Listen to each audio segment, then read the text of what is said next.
Thank you guys for coming on board. My name is Nehemiah, and today we are going to learn Python. This one is a full course on Python, but we are going to begin from the very basics to the advanced of Python. But then before we start, please subscribe, like, and share the video to your friends. And to the returning subscribers, I really appreciate you very much for your continuous support. Now, without much ado, let's begin straight away by first understanding what is Python. Now, what is Python? Python is a popular programming language. It has a lot of community support. It is used for web development, especially on the server side. And then Python can be used also for software development, also to perform complex mathematics, also for system scripting. And what can Python do for us to learn it? Number one, Python can be used on a server to create web application. We have frameworks like Django, Flask, and others which are very powerful on the web application, or especially on the server side. And then Python can be used alongside software to create workflows. And Python can connect database systems, both relational and non-relational database. It can also read and modify files. And Python can be used to handle big data and perform complex mathematics. And Python can be used for rapid prototyping or for production-ready software development. And then why Python? Why should we learn Python instead of other languages? Now, the first reason, Python is supported on different platforms. It is supported on Windows operating system, Mac operating system, Linux operating system, Raspberry Pi operating system, and many others. In fact, you can also code on the Android system and other stuffs. And then Python has symbol syntax similar to English language. For example, if you want to execute a code, you just write print, and then you're going to execute that command. Print can be related to English, like something related to visualizing or something like that.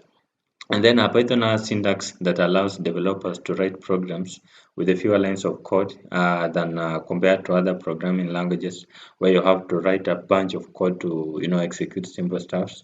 And then Python runs on interpreter system, meaning that the code can be executed as soon as it's written. And this means that prototyping can be very quick. And then Python can be treated in both a procedural way, object-oriented way, and a functional way. So first of all, let's try to understand some of the Python syntax, basically compared to other programming languages. Number one, Python was designed for readability. It has basically some similarities with the English language, basically with the influence from mathematics. And then Python uses new lines to complete a command, as opposed to other programming languages, which often use semicolons or parentheses. For instance, CSS and JavaScript or any other language. Now, also Python relies on indentation using white space to define a scope, such as the scope of loops, function, and classes. I'll show everything in a few. And then other programming languages often use curly braces for this purpose, like C, Objective-C, C++, and so forth. So, how do we get started? First of all, before we code Python, you must have Python in your system. So I'm going to show you how to install Python and then how to set up your notebook. Remember, notebook is a place where you write your code. Here we don't write on Word. We write on a specific code editor or a platform where you can write and execute your programs or codes. So guys, I want us to install, but before you install, first of all, check if you have Python in your system. Now, to check if you have Python in your system, go to your terminal, to your command line tool like CMD, the command prompt for Windows, or Linux. You can use terminal, or you can even use any other terminal, guys, or Anaconda, or any other terminal for your operating system. Let me use the CMD here, and then now, guys, basically to check Python if it is in your system, just write a Python in small Python, then hyphen or dash, then type in version, and then hit enter. Is gonna give you the version of which mine is 3.11.3. I think this is the latest.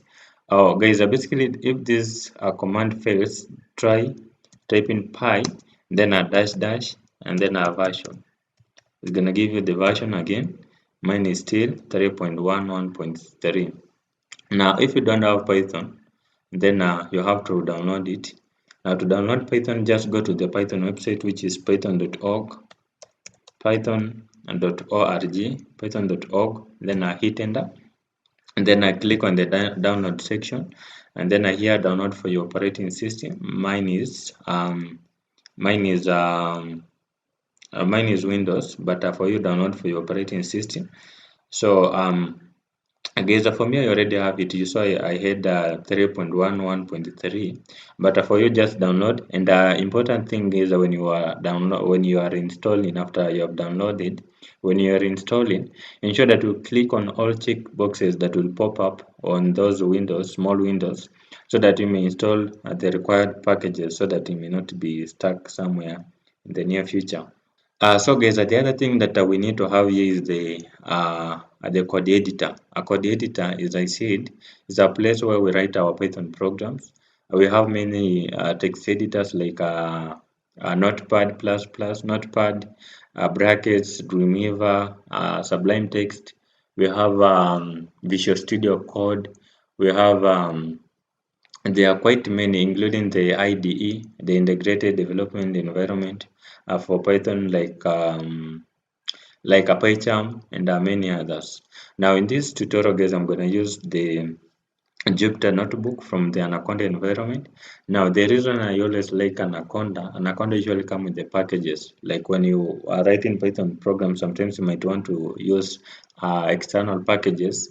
Now the goodness of working with Anaconda, it usually comes with those packages pre-installed, so you'll not have to install those packages externally. So how do you install Anaconda? Just go to Anaconda website, anaconda.com, then download. Should be download, right? anaconda.com/download, then hit enter, and then guys, you can see here it is a free download. And then everything you need to get started in data science on workstation. Remember, Python is a very, very powerful basically language for data science and other stuffs. And then the other thing here, guys, you can see it is a free distribution install.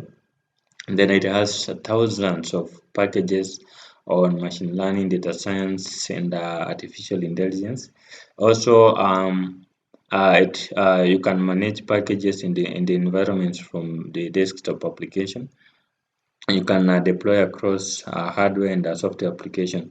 So guys, you can use the cloud. You can use the cloud, or you can install it on your system. For me, I'm using Windows, so I'm going to install in this Windows operating system. Remember guys, for me I already have it, but for you, install for your operating system, be it Windows, Mac, or Linux. Just install it in your operating system. For me, I've already installed. Now once you'll open the file called or the app called anaconda.navigator. When you launch it, you have this kind of an interface, guys, and we have several programs here like Dataspell, CMDEX, JupyterLab, Notebook, PowerShell Prompt, PyCharm, and many others. Now guys, basically in this course for Python, basically I'm gonna use Jupyter Notebook from this Anaconda environment. So what you want to do, just click on the launch. Just click on the launch, and then it's gonna take you to your default browser. Like for me, it will take me to the basically to the Chrome, because Chrome is my default browser. And so let me give you some time so that it may open. So guys, let me just close these other pages because I no longer need them. So guys, once you launch it, it will take you to this to this section where we have several folders. Remember, these folders are those folders available on your laptop, or on your basically on your file explorer. Like we have the desktop. For me, I'm gonna place this project at the desktop. Now guys, basically once you select the folder, what you want to do next is to select to create a new file. and we are gonna click on the create new, and then we are gonna use Python 3 interpreter here. So let's click on this to create a new notebook with Python 3. Once you have clicked on it to create, and then you are going to change the title. It's good to rename your project, to name your project. So from untitled title, I can give it even let me see, Python full course. Remember guys, I have previous courses on Python, but this one is the latest, and it has it has updated stuff that I didn't include in the previous versions. So once you watch this course to the end, or learn this course to the end, and then you're gonna have everything that other videos didn't provide. So ensure that you watch it to the end, and then let me first of all rename. So guys, we are going to use this notebook to write our Python programs, or basically for me to teach you. But I want to show you that Python can be written on the command line tool directly. Now for that guys, you just navigate to your command line tool. Like let me use here CMD, and then now guys, basically to launch that shell, or the place where you're gonna write the Python, just type in a py, then I hit enter, and then once you have this interface, then you can write your Python programs. Like for example, if I just want to execute something on the terminal, I can say, for example, a print. Remember, a print function is used to execute the codes at the terminal. Print, then followed by the braces, opening and closing of the braces, and then inside, if I want to execute an integer, I just write an integer. But if it's a string, it must be inside the quotes, be it a single or a double quotes. For example, let me execute nametech. Remember, nametech is this platform where we provide free courses, and by the way guys, we have the TikTok page where we provide short courses on Python or any other language, basically any tech stuff. We have a TikTok account for that, where we provide those short courses. You can follow and like our videos. We provide several courses there. So the platform is nametech. By the way, on all social media pages, it is nametech, be it Instagram, Facebook, TikTok, it is nametech. Nametech, and then the website is nametech.com, but social media is just nametech. And then now guys, I basically want to execute this string, just hit enter. Then you can see now it's executed here. For example, let's try to print something like let's say print, and then here let me say 1100 times. We use asterisk to multiply. For example, 1000 times, for example, times 30. Then you close. You can see it is 30,000. So guys, you can see that it can be written on the on the terminal directly. But good practice is to write on the text editor, basically on your notebook.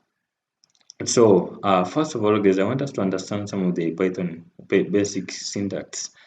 Now the first thing that I want to know here on Python syntax, I show you that Python is case sensitive. That is the first thing that you need to know. Python is case sensitive. For example, let me create here a variable. A variable, I'll show you in a few. I'll talk about variables in a few, but in a nutshell, for example, let me create a variable for age, and then let me assign it to, for example, 40. Then now to the print, remember I said that a print function is used to do what? To execute the codes at the terminal. Remember it is print, and then followed by the opening and closing of the braces, and then if I want to execute the age, just write age. Now here to execute these codes here with this Jupyter, just click on the run. Then you can see age is 40 here, right? But now when you write this age in capital, it won't be executed. You can see it brings an error, age is not defined. So age in small and age in capital, they are different things. So you need to know that Python is case sensitive. Also those keywords, for example, all keywords in Python, built-in keywords in Python are case sensitive. Also, for example, if I want to print function in capital, let's say print in capital, it will throw an error because this Python is case sensitive. So That's the first thing that you need to know about Python. It is case sensitive. Now, the second thing about Python, sorry, I don't know, it's not really, shouldn't be Python, it should be print, sorry. Print, sorry. So guys, basically the other thing that you need to know about Python is that it considers indentation. What is indentation? Indentation is the space between the edges of your code and the first character. Basically, let me just say this: that the indentation is the spaces at the beginning of a line of code. For example, these spaces, for example, when I begin to write from this, when I begin to write R from this place, so indentation is the space which is left here. So this is the indentation. So Python considers indentation very much. So remember that in other programming languages, the indentation code is for just readability only, but here in Python, indentation is very important. So basically, Python uses indentation to indicate a block of code. For example, let me just show you, for example, a loop. So let me show you, for example, let me use a for loop here to show you. Let me use an if statement. For example, let me say if 5 is greater than 3, and then 3, then I'll close this for colon. It's called for colon. And then I here, let's say print, and then for example, let me say 5 is greater than 3. So guys, basically indentation is this space here. It is this space here. So let me run first of all with the correct indentation. You can see it is executed, but as soon as you remove the indentation here, and then when you run, it will throw an error. You can say expected an indentation block after if statement here on line 1. So remember that the number of indentation or the number of white space doesn't matter, but it must be at least 1. So for example, if you add in 1 here, it will be executed, but you can see here it's red. So the minimum amount that Python recommends, it is 4. So you can see, let me first of all remove here. It's very wrong. It will throw an error. Here one, you can see it's red. When you add in another second one, it is red. Third one is red, but a fourth one, you can see it turns to green. So Python recommends to have 4 spaces to define your indentation. So just know that Python considers indentation very much. So guys, basically the other thing that I want us to discuss here is the comments. So Python has commenting capability for purpose of in-code documentation. Remember, by comments cannot be executed. Basically cannot be executed. It just help those coders or programmers to identify or to define a specific line of code. For example, here I can say. For example, here let me say. Remember, comments beginning with a hash. For example, here let me say this is this is a if, let me say if statement. This is an if statement, so the shading should be statement, and let me say I have just realized that Python considers indentation,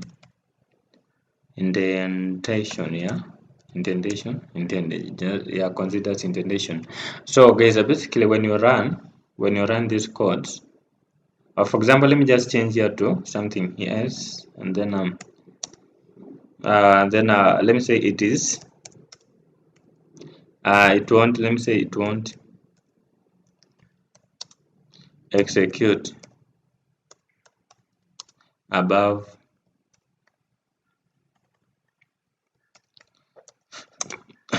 statement. Now guys, basically when you want to use, remember I said that these quotes, these single or double quotes, they are used to define a string. But if you use, if you have some strings which requires you to have the quotes here, like this one here. So in that case, guys, ensure that the outside should be double quotes, like this. Also here double quotes, so that here so that you can use these stuff, these small quotes, single quotes here. Others it will give you an error. So guys, I want you to observe here. It won't execute these stuffs here, these comment here at the top. When you run, you can see it has just executed this string here. 5 is greater than 3, and then it won't execute the above statement. But again, when you remove these comments like this, when you run into it, will throw an error. You can see this is an error. But if you add in the hash, it won't be executed. You can see it's not executed. So just know, and the purpose of those Python comments, they just help developers identify a specific piece of codes, or some segment of codes. So guys, I think by now you understand the comments. And remember guys, for example, if you want to add the comments in multi-line, the shortcut that I always use, just select your quotes, then click on control, then the forward slash, control plus forward slash. It will make the code a comment. Then when you click on again on control plus the forward slash, it undo the comment. So control plus the forward slash, that is to make a comment or to undo a comment for multi-line. Also it works on a single line. If you want to just make this line a comment, just control then a forward slash, then it will be a comment. So guys, let's now talk about the variables in details. And variables are containers for storing data values. Just like you can have something like let's say a water tank to store water to be used later, or a jerrycan. Likewise, variables are containers for storing data values to be used later.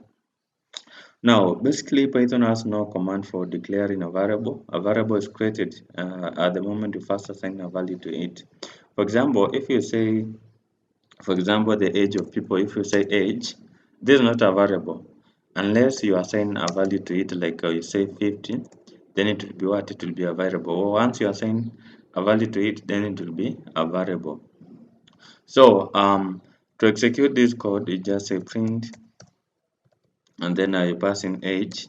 Now, age will when you run it will be a 50, because age is like a placeholder or a container for 50. So it will not print age, it will print 50 because it's just the placeholder or the container for 50. When you run it, you can see it's 50.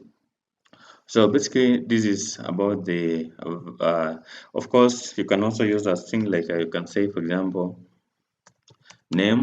You can assign it to a string here, like for example, name tag, and then here you can pass notes. Let's say print, and then we are passing a name. And then when you run, you'll obtain that it's name tag. So it does work with the strings also. And so variables do not need to be declared with any particular type. It can even change after they have been set. Like for example, I just want to show you the aspect here that these variables can do it, can be changed after they have been set. For example, here, let me give it nametech.com. I'll find out that it is dynamic when you when you add in a new value after the first one, and then it's gonna bring the latest one. So when you run, you can see it's nametech.com doesn't print out 50, basically nametech. So basically it's dynamic. And then also, perhaps let me show you how you can cast. So if you want to specify the data type of a variable, and then this can be done with casting. How do we cast? For example, let's say our y-axis or our y value, we give it 50. We all know that 50 is an integer, right? And then let's try to print and see. Print first of all y. Then also we want to obtain the type. How do we obtain the type? We say print, and then we pass in what type function, and then also the type of y. So you'll find out that it's an integer. Int, you can see it's an integer. However, if you want to cast, you use, for example, if you want to make it a string. Remember, a string is anything inside the quotes, but in this case, it's just an integer. So how do we cast? We just say str to convert it into a string. Then you pass in your value like this, and then you'll find out here that it will change to str for string. So let's try to see. Yeah, you can see guys, it's a string. And of course you can change even to the boolean, and not really boolean, the floating number. Float is a number that has decimal. So you can see it's 50.0, and the type here is a float. So basically this is how you can cast. And so basically, remember one thing here is that when you are declaring a variable, especially for strings, it doesn't have to be either a single or a double quote. Like let's say, let me use X here, and then let me assign it to a string. Like you can see here, we use a single quote. Like if I say name tag, then it's gonna be. Let me pass here X, and then also here X. So guys, we will find out it will print name tag. And then when I use a double quotes here, when I use a double quotes like this, it will still print out name tag. So it's an empty double quotes like this, still it will work. But guys, I encourage you to use the double quotes, especially if you have a strong sentence that has some items that has quotes. For example, you can say name tag doesn't, or let me just say something like doesn't need sign up fee, sign up fee. So for example, you can see this one works, but if I had used single quotes outside like this, and then it's gonna bring an error when you try to execute like this. So Python will consider this send as a string from this name tag to doesn't. So these other stuffs will be considered as will be considered as a non-defined value. So when you run, it will give you an error, right? So in this scenario, guys, it's a good practice to use the double quotes like this, so that it may contain everything there, and then this way it will work. Basically, guys, let me give you the rules on how you can declare your variables. So our variables can have a short name like x, y, z, like what we used here, or it can also have a descriptive name like age, name, first name, last name, or anything.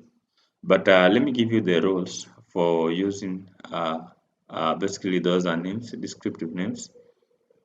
So guys, basically in that case, a variable name must start with a letter or an underscore. So like if it starts with a letter like this, it will work. Let me use a new stuff here, like let me say first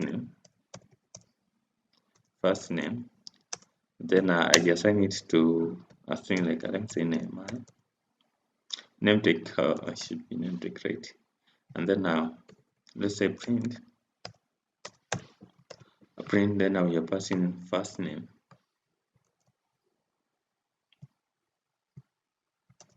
a first name like this, and then when we run, it will be executed. You can see it's in first name.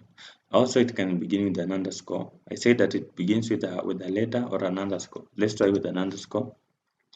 This way it will work. This way it will work. But now the rules here is that another it cannot begin with a number. It cannot begin with a number like you say 2. Then here also change here to 2. This way it won't work. It cannot begin with a number. But at this number, when you add it at the end or somewhere in between after the first letter, then it will work. So it cannot begin in at the first letter. So and then guys, basically the variable names can only contain alphanumeric characters and underscores. Like I can't say it uses underscores and what A to Z, 0 to 9 and underscores. But you cannot use any other special character like hyphen. Like here also hyphen, this won't work. It doesn't accept any other. So it's either underscore. This way it will work. So basically, I think you have understood the fact there. And then I told you also it's case sensitive, and variable names cannot be of any basically cannot be of any Python built-in keyword. Like the built-in keyword in Python is like a s keyword. You can't use s keyword as your variable name. Like else, this won't work. You can see invalid syntax, or you can't even use what is uh, what is like even let me use even this print function here. Like say let me say print print, so still it won't work. So guys, you can't use the built-in keyword in Python. So those are the symbol rules, and perhaps guys, if I have some large name for your variables, I said that it's a good practice, especially if you're collaborating with other developers. It's a good practice to use descriptive names, like you can say, so that they may understand your codes. Like you can say my variable variable name. So for example, or let me use without my variable name. Sorry, my variable name name. So guys, you can see for me, I'm able to read it quickly because I'm the one who have written. But if someone came from just abruptly and tried to read it, it's gonna be hectic because it's combined. It's a long name and it's combined. So there's a way on how you can rename this stuff so that it may be readable. Remember that you cannot have white space here like variable name. This won't be accepted.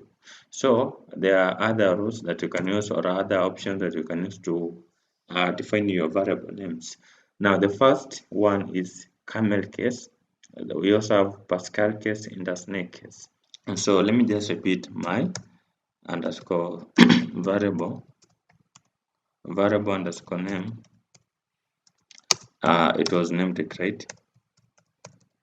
Name tag, and then to execute it, we use the print function, print, and then we are passing this variable here. So guys, you can see now it's working. So guys, you can see it works. So basically, this one is an example of a snake case. Snake case. Now we also have Pascal case. Now for Pascal case, it's not separated with a colon with an underscore like this, but the first basically the first initials of all the words begin with a capital letter, like my begins with a capital, variable begins with a capital, and then a name also begins with a capital variable name. Also, we should do the same here. My, then a variable begins, it's a different word, variable, then a name is also a different one, so it begins with a capital letter like this. Now when you run, you can see it works. So basically this one is an example of the Pascal case. And then we also have the camel case. Now for camel case, it's just like the Pascal, but now the first word is small. Only the first word is small like this and like this. So basically this one is it's an example of a camel case, So guys, I think you have understood the concept, there. So the other important thing here is that Python also allows you to assign values to multiple variables in one line. Like you can, for example, let's say x, y, and then z. This one you can assign it to multiple values. remember assignment we use the equal operator, and then we can say, for example, 1. Let me just use simple ones like 1, 2. No, basically they're integers, right? 1, then 2, 3, and then when you print x, let's also print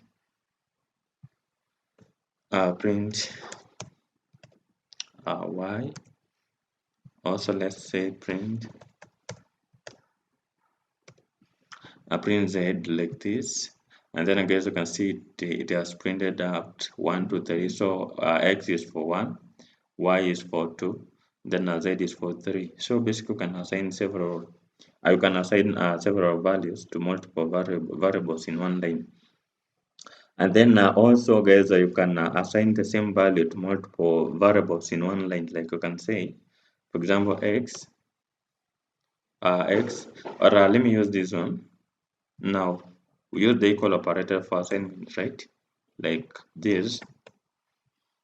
So in this way, guys, each word will have 1, 2, 3. Let me try to run and see here. Let me run.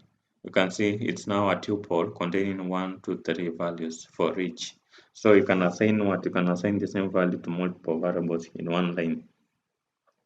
And then also, guys, let me talk about the unpacking of a collection. So if you have a collection of values in a list, tuple or anything, even a dictionary, Python allows you to extract the values into variables. This one is called unpacking. For example, if you say you have fruits, let's assign it to a list of fruits, like let's say apple. Now the second one can be let's say banana, and then the third one can be even let's say cherry, and then let's say x, y, z. Then let's assign it to fruits. So in this case, guys, when we assign it to fruit, so x will be the container for apple, y will be the container for banana, then z will be the container for cherry. Now when you try to print out, let's try print x. Also let's say print y, and then also let's say print z. So let's find out.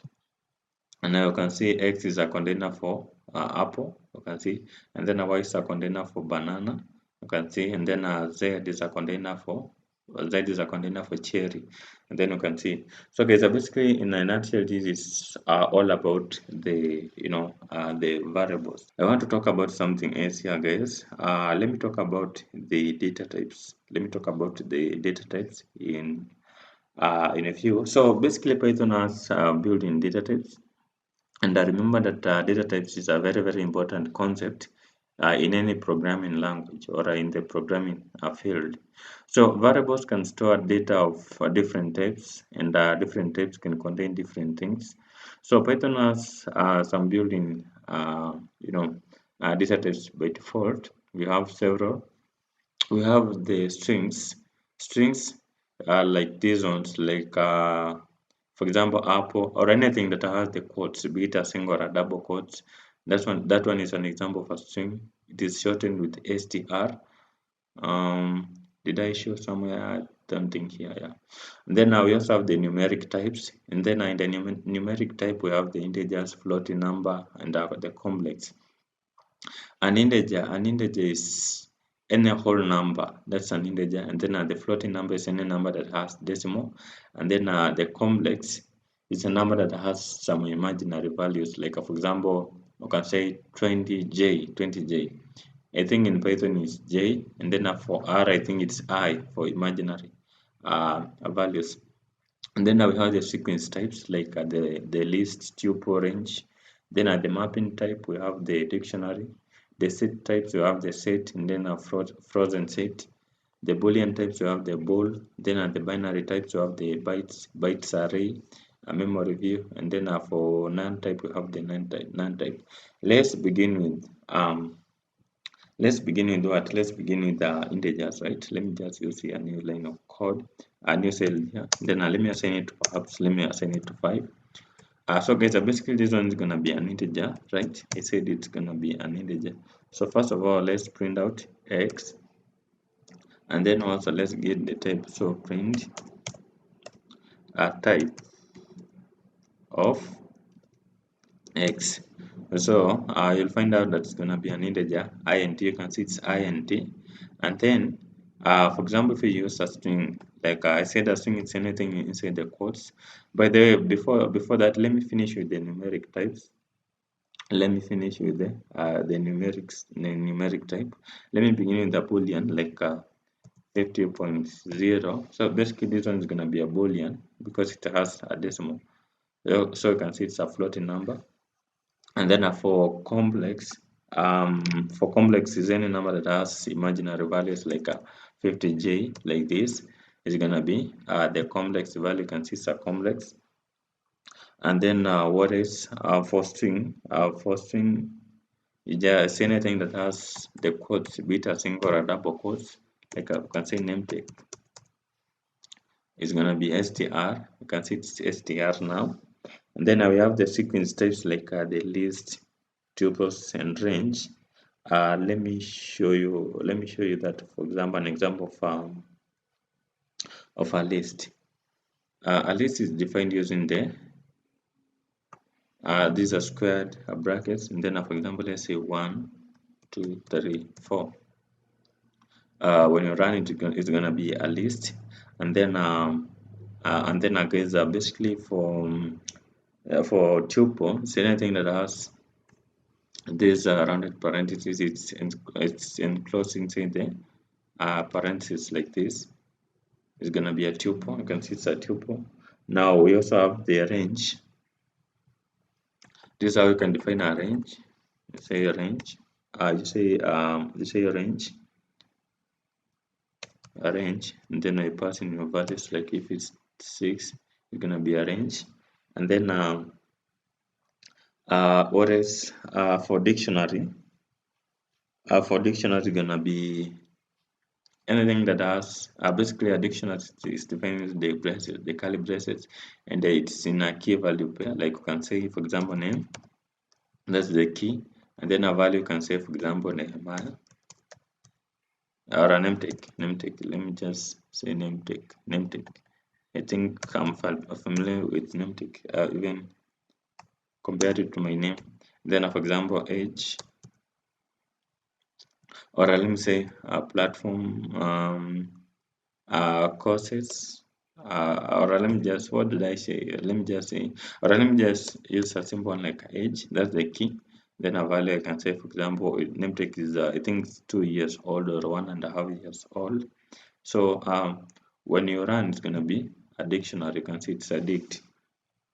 And then we also have the set. We also have the set, and for set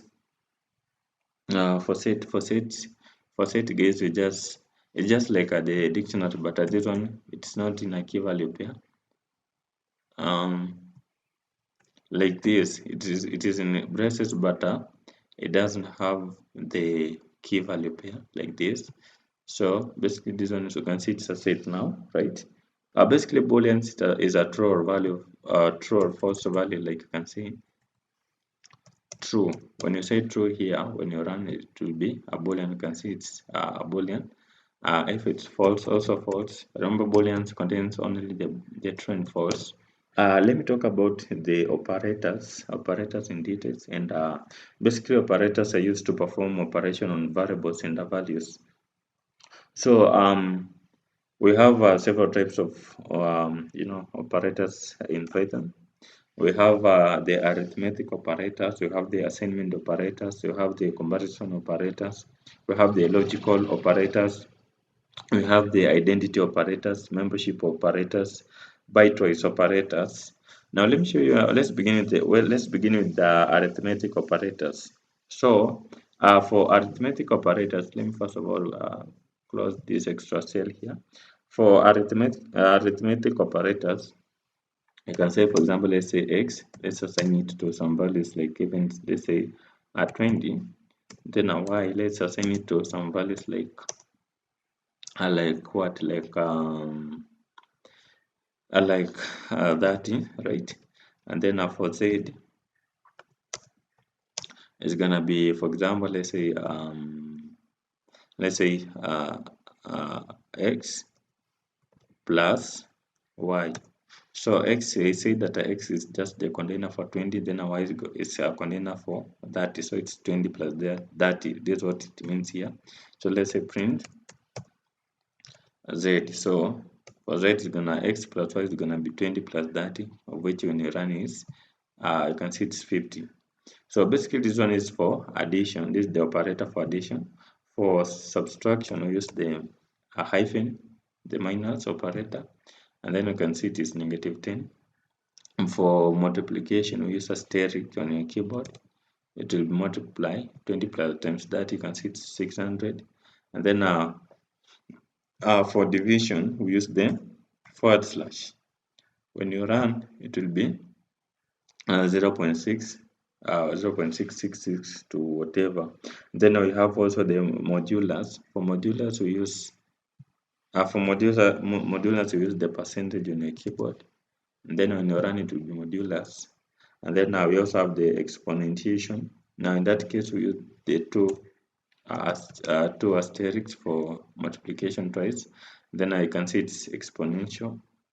And then a floor division, we use the double pair of basically a pair of forward slashes. It's gonna be floor division. So basically, in a nutshell, this is all about the arithmetic operators, but we also have the assignment operators. Now, for assignment operators, we use, for example, like you can see when I say x to 20, this I say that's not equating, it is assigning. So this one is an example of assignment operator. I showed you earlier. Then we have the logical operators. We have the Python identity operators. We have bitwise operators. We also have the membership operators. You can have the full reference on the website. Now, perhaps let me talk about the list in a few, because this one is a very, very important thing here. Now, basically, a list are used to store multiple items in a variables. So remember that lists are one of the 4 built-in data types in Python that are used to store collection of data. The other 3 includes the tuples, set, and the dictionary. We shall discuss everything here. Let's begin with the list. Let me call it, for example, the list, the variable name. Then let me assign it to, for example, 1, 2, 3, 4, 5. 5. And then guys, I say that a list is anything inside what? Is anything inside this a squared bracket. This one is an example of a list. Can be an integer, can be of any data type, can be an integer, boolean, can be even strings or anything, even the complex. And so here the print function, let me say print, and then let me say the list, and then also guys, I want us to obtain the type print, and then a type, and then the list. The list like this, when you run, you can see this one is a type of a list. You can see it's a list. Now, basically, the lists are ordered. They are ordered, they are changeable, and allows a duplicate. So, for example, you can have, let me say, for example, 5, several, 6, and then when you run, you can see guys, it allows duplicates, and then it is ordered, and then it's changeable. You can change. You can change, but I think we should talk about these steps as we go on. Perhaps let me talk about. So guys, let me now talk about the tuples. And a tuples is anything inside the parentheses like this. This one is an example of a tuple. Anything enclosed inside the parentheses is a tuple like this. Then here, of course, to I can change here to a perhaps tuple. tuple, so that it can relate with the context. Tuple. Here also tuple. Remember, can just use any other variable name, but it's a good practice to use something which is related to the context. Like for example, when you run, you can see this one is a tuple. How do you obtain the length? Basically, for any data type, to obtain the length, for example, let me just say print. We use the len function, and then here you pass in your object, the tuple. You'll obtain the length of the tuple. You can see there are 7 items. 1, 2, 3, 4, 5, 6, 7. Yeah, there are 7 items. So that's how you can obtain the length. And of course, let's talk about the sets. And the sets, guys, I say that is anything inside the braces. Anything is, remember they say the difference between a set and a dictionary. A dictionary is in a key value pair, but a set is just, it contains just single items, independent values. Like basically these ones are used to store multiple items in a single, variables in a single variables. Say set, set, and then I here and say set, set the set.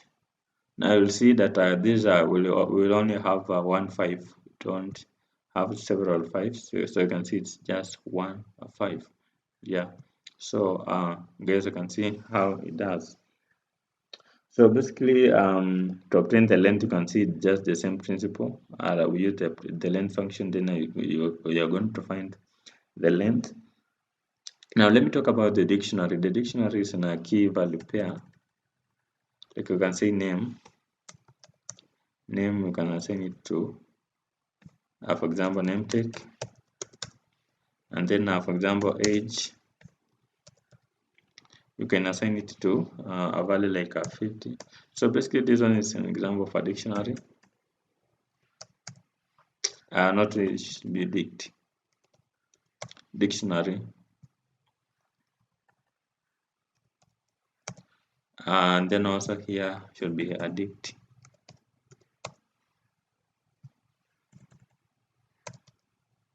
Dict. And so this one is going to be a dictionary. You can see it's a dictionary here. So basically the characteristics is that they are unchangeable, but you can remove items and add new items. They don't want to go into that, however. So guys, basically the other thing that I want us to discuss here is the Python if else. I basically want to discuss the Python condition and also the if statements. So Python supports the usual logical condition from mathematics, like for equals it's true equal operators, not equal is exclamation followed by the equal operator, for less than is the angle bracket for less than, and then greater than is the angle bracket for greater than. So basically this condition can be used in several ways, and most commonly is in if statement in the loops. So an if statement is written using the if keyword. Like let me show you guys just a simple example here. For example, let me say A, let me assign it to 15, and then B, let me assign it to 200, right? And so let me use now an if statement. Let me say if B is greater than. Now for greater than, we use this equal of there's an angle bracket for greater than, and then it's greater than A, and then print B string here. So let me say print B is greater. It's greater than than A. Sorry, I didn't see this one. So let me try to run and see. So let me run these codes and see if it will work. So you can see B is greater than A, right? So Python relies on indentation. That's why, guys, I have the indentation here. When I remove, I'll have an error. Of course, when I remove it completely, it won't work. And I showed you while we were introducing this Python, is that it considers indentation, and the number of indentation doesn't matter, but the default one is 4. It's a good practice to use 4. Remember, when you use 1, you can see it's underlined red. When you run it will work, but it is red. Also, with 2 it will work, but you can see it's red. And 3 will work also, but it's red. But 4 you can see it's now green, and this one is a good practice. So it's a good practice to have four white spaces, 4 spaces for the indentation. Now, let me talk about also the elif keyword in Python. It is like a way of seeing if the previous condition were not true, then I try this a condition. So like, for example, let me just use this same command here. So like, if b is greater than a, print b is greater than a. Otherwise, so use the elif. Let me say elif elif a elif a. I can say, for example, it is elif a is greater than b, right? Not really. Yeah, sure. It's okay. Then here, let me say print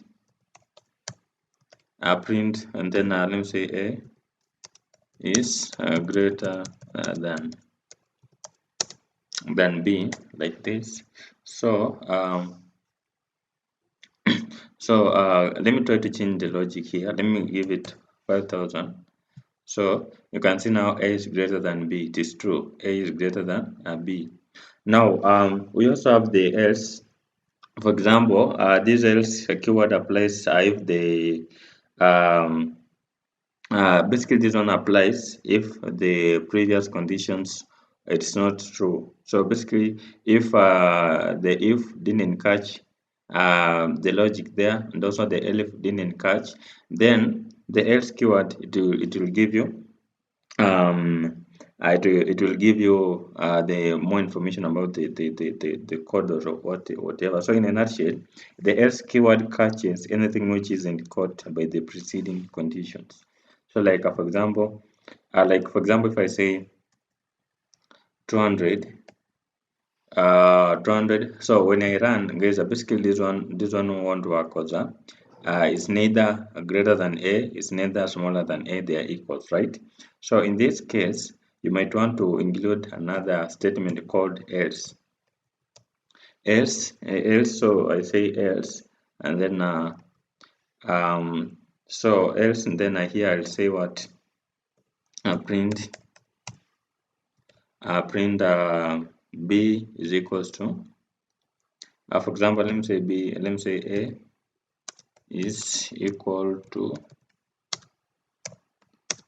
a is equals to b like this here, b. So when I run, you can see a is equals to b. So basically this is how it works. And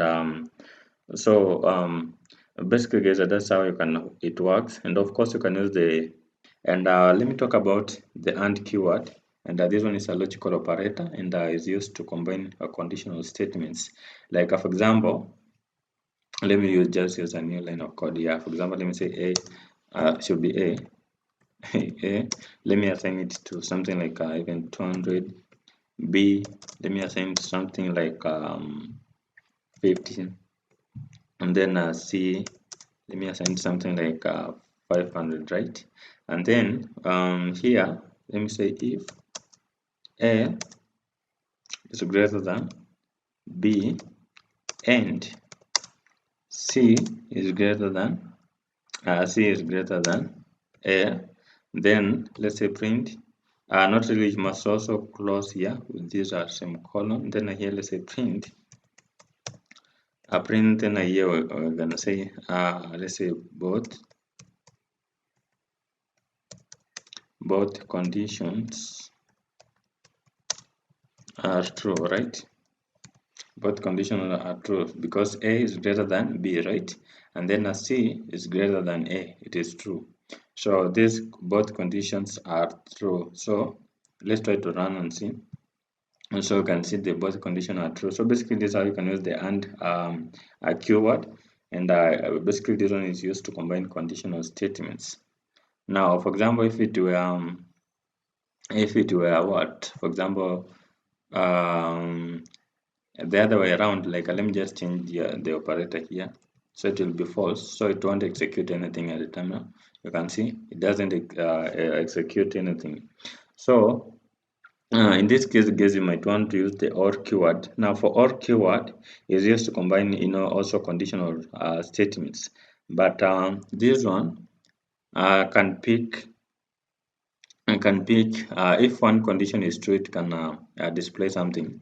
It's not like the AND if both condition, if each condition, if it's false, then it won't be executed. Like, let me just show you here. Let me say OR, and then let me here say let me change here to and say at least, because we know A and A is greater than B. That statement is correct. But C being less than A, that's wrong. And so let me say at least should be at least one condition is true. Now when you run, it will execute at least one condition is true because this statement is true, but the other one is false. So this is how you can use the OR. And of course, you also have not. Like for not, you say, for example, let me say, for example, A is not less than, for example, let me say, let me say not if not, for example, A and being greater than or being smaller than B, then here I'll say it will print out it will print out that A is not smaller than B. So this one will be printed out. You can see A is not smaller than B. And then of course you have the nested if. Now for nested if is an if inside another if statement. So basically this is what we call nested statement. Let me show you that. And for example, let me just use a new line here. Let me assign x to some values, like I even say 50. And then let me say if, for example, x is greater than, for example, 10. I want to print something near the terminal, like I'll say print is above 10, that value is above 10. And then also guys, I want us to also to have another if. So I'll say also if x, you can see this one is an if inside another if. You can see it should be in line, but you can see it is at the indentation here. So it's an if inside another if.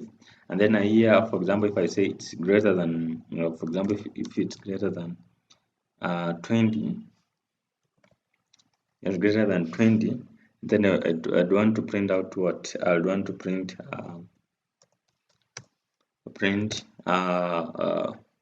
let me say, and also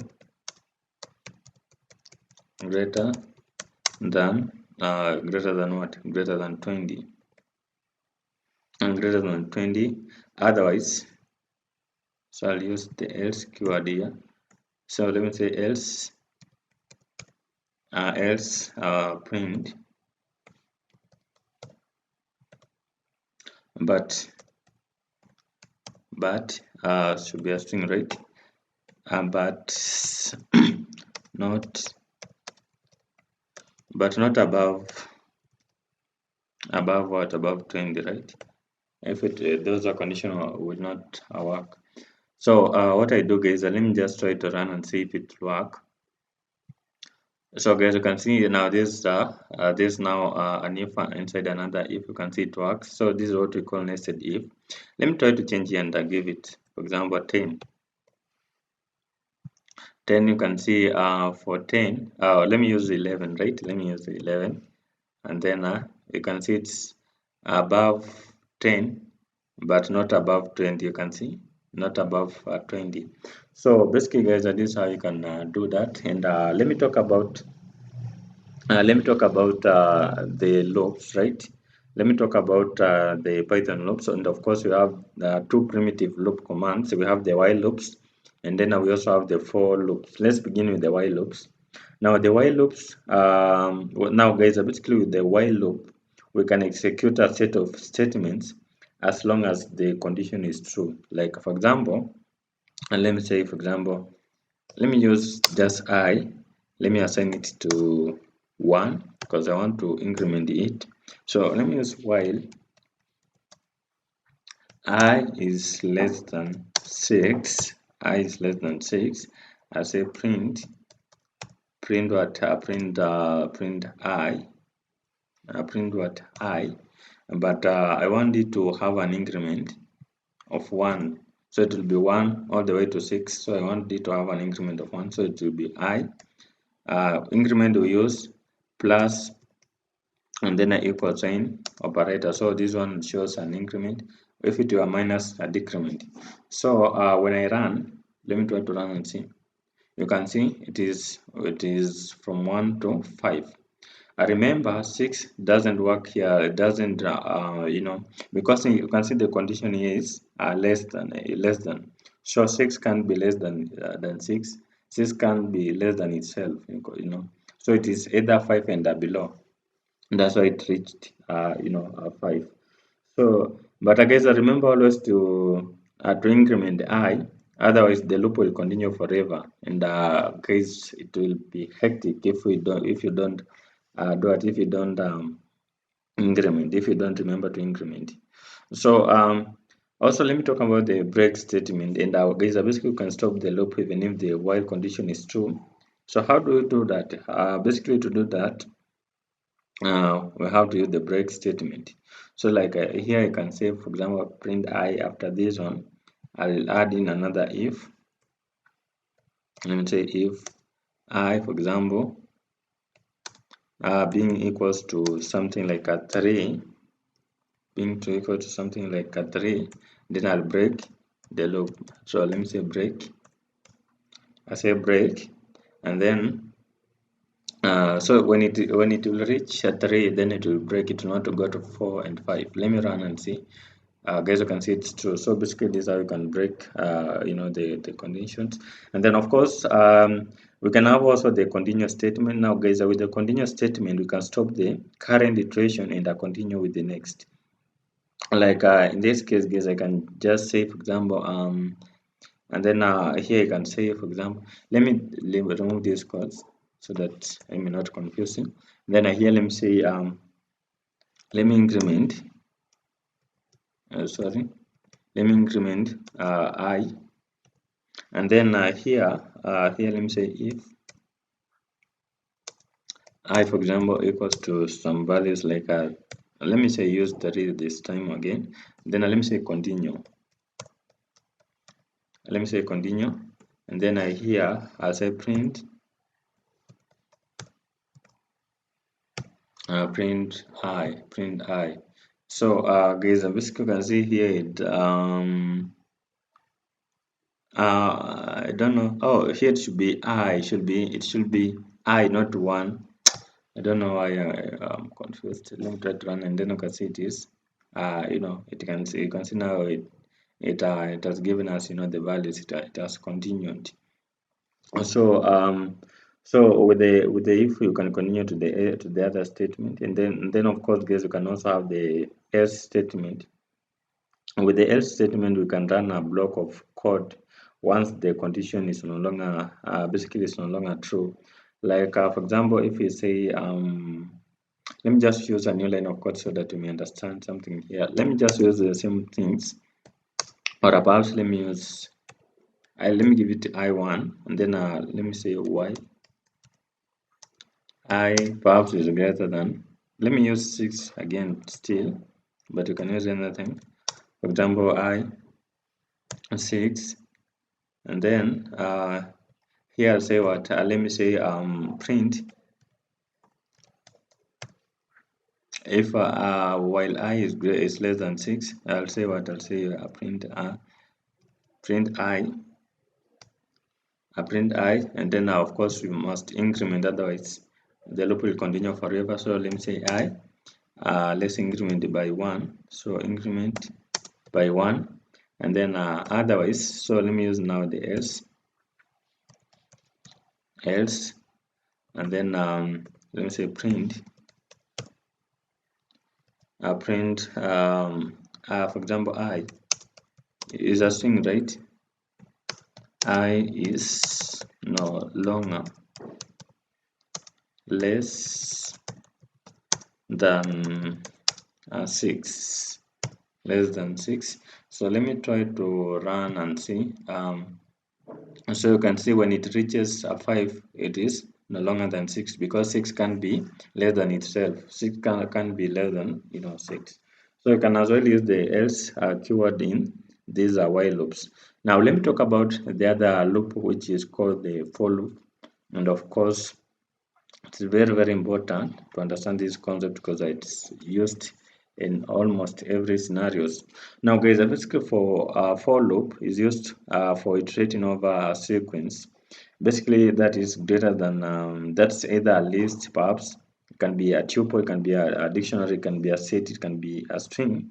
So basically this is less like the for keyword in other programming languages, and that works more like an iterator method as found in other object-oriented programming language. Now, with this for loop, we can execute a set of statements once, basically for each item in a list, tuple, set, or so. So let me just show you an example, guys, so that you may relate to what I'm saying. For example, let me say fruits, and then let me assign it to some fruits here, a list of fruits. You can use another tuple. You can even use a tuple, like let me say apple. Let me say here banana, and then what else? Here let me say cherry, and then let's iterate. Let's use now the for loop to iterate. So let me say for x in fruits.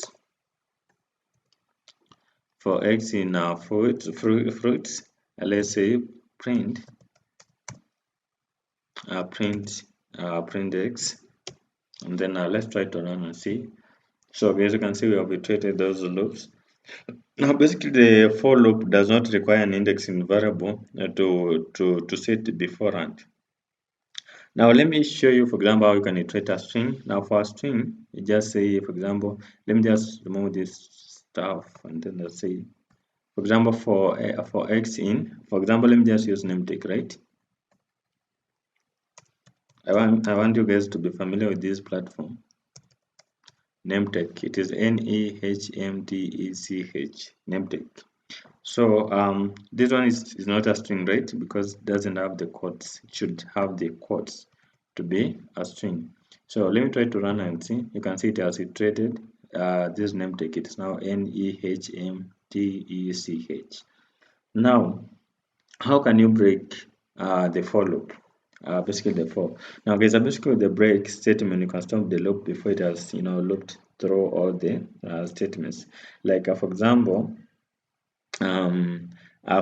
let's say what? Let's say let me just use for example. Let me undo this stuff. Let me just use the fruits here, my fruits, and then now for fruits here, and then before so let me here say let me use an if now. Here let me just use an if. Let me say if x perhaps is banana, so when it will reach banana, it will break banana, perhaps in the second item. Banana, let's break break, and then what I do, let me try to run and see. You can see so basically it expected syntax error, right? Oh, I forgot, I should have added the colon. You can see I should have added the colon like this, so for it to work. And then I guess you can see also expected an indentation block. after this. So what I do, guys, let me just I don't like working when it's red, so like let me say break like this, and then I think this will work. You can see when it reaches to banana, it stops, it breaks. And so basically you can see when it reaches to banana, it breaks, you know. Now for continue is just the opposite. For continue, it continues from when it reaches to that value. Like for example, let's say continue. Before that continue, let's add the print function here at the end so that we may not have issues. So here I'll say what? I'll say continue instead of break. Continue, and then I here say print x. So when it reach banana, it will continue to cherry, but it will not execute. So basically it will skip banana, then it continues with the rest. So apple, then cherry, but it is kept banana. And then also you can as well iterate a range. So how do you do that? For example, for x in a range, perhaps a range of what? Let's say 10, even 10. Let's say print x, right? And then let's try to run and see if it will iterate. You can see it has basically there are 10 items, right? Remember indexing begins from 0 0. It's like 1 1 2 3 4 5 6 7 8 9 10. Yeah. And so basically that's how you can do that. And of course you can also have the else keyword. Let me just show you, for example, and let me show you how you can integrate the else statement here, else keyword. So I'll say else, for example, else print. I can say, for example, finally it's finished. Finally it worked. Let me say it worked. Finally it worked should be a string, right? Finally it worked. And then when you run, guys, you'll find out that when it reaches to 10 or a 9, then it will show that statement. You can see here at the end, finally it worked. So basically that's how you can use that. And of course you can as well use the nested. The nested is the loop inside another another for loop. Let me show you that, guys, as we try to wind down this section. So I'll say, for example, let me say, for example, let me use values. Like let me just say values. Let me assign it to a list of values. Like I can say even 1 2 1 should be comma 2 3 4 perhaps to 5, and then or let me use a 3. You reach 3. I don't want to make it long. Then my fruits again. Let me just copy my fruits here. Here they are. Let me copy. Then now what I do, let me just paste it here. And then now let me use now this for nested. Let me use basically for x in values, perhaps in values, and then again let me say for y in fruits, for y in fruits. Then let's say print, it can be, let's say print x and y. So it will be x and y. So basically it will be apple 1, banana 2, cherry 3. It will be 1 apple, 2 banana, 3 cherry, right? Let me try to run and see what will bring out here. You can see 1 banana, cherry. So basically this is how you can work with those, and of course you can as well pass. Now how do you pass? For example, if you don't want to find an error, for example, if you want to let's say, let me just undo this. Let me use a new cell. Then for example, let me say for x in these arrays. For example, let me say 0, 0, perhaps 1, 2. So guys, basically when you try to run this command the way it is like this, it won't work. It will give you an error. So how do you escape this error? To escape this error, you can use the pass keyword, pass like this. Then it won't execute that error there. So basically, that's how you can escape that that stuff. So guys, let me now talk about the Python functions. Let me talk about the Python functions. What is a function? A function is a block of code which only runs when it is called. You can pass a data known as a parameters into a function. And a function can return data as a result. Like, let me just show you, for example, how you can create a function in Python. Now, so let me here say what? Let me say, first of all, you must use this div keyword to define your function, and then you can name your function. Remember, a function must have the closing, the opening and closing of the parentheses. Like you can say, for example, let me just use the snake case here, and then I say, I think by now you understand when I use snake case, when I use camel case, when I use Pascal case, you understand these stuff because I showed you earlier. So this one is an example for a snake case, and then let me call it my function. And then a function should have the opening and closing of the parentheses. Now, so this is a function, and let's say, for example, print, let's say hello world, like this. So guys, this one won't work if you try to run unless you call it. So a function cannot work unless you call it. So how do you call a function? To call a function, use the same name, but you use the same name, the same function name with the parentheses, like this. This is how you can call a function. So when you run this code now, it will work. You can see hello world, it does work. Now, let me talk about arguments so that you may understand some concept here. Now, what are arguments? Basically, an information can be passed into a function as argument. So arguments are specified after a function name and inside the parentheses. It should be inside the parentheses. You can add as many arguments as you want. Just separate them with a comma. You separate those arguments with a comma if you have several.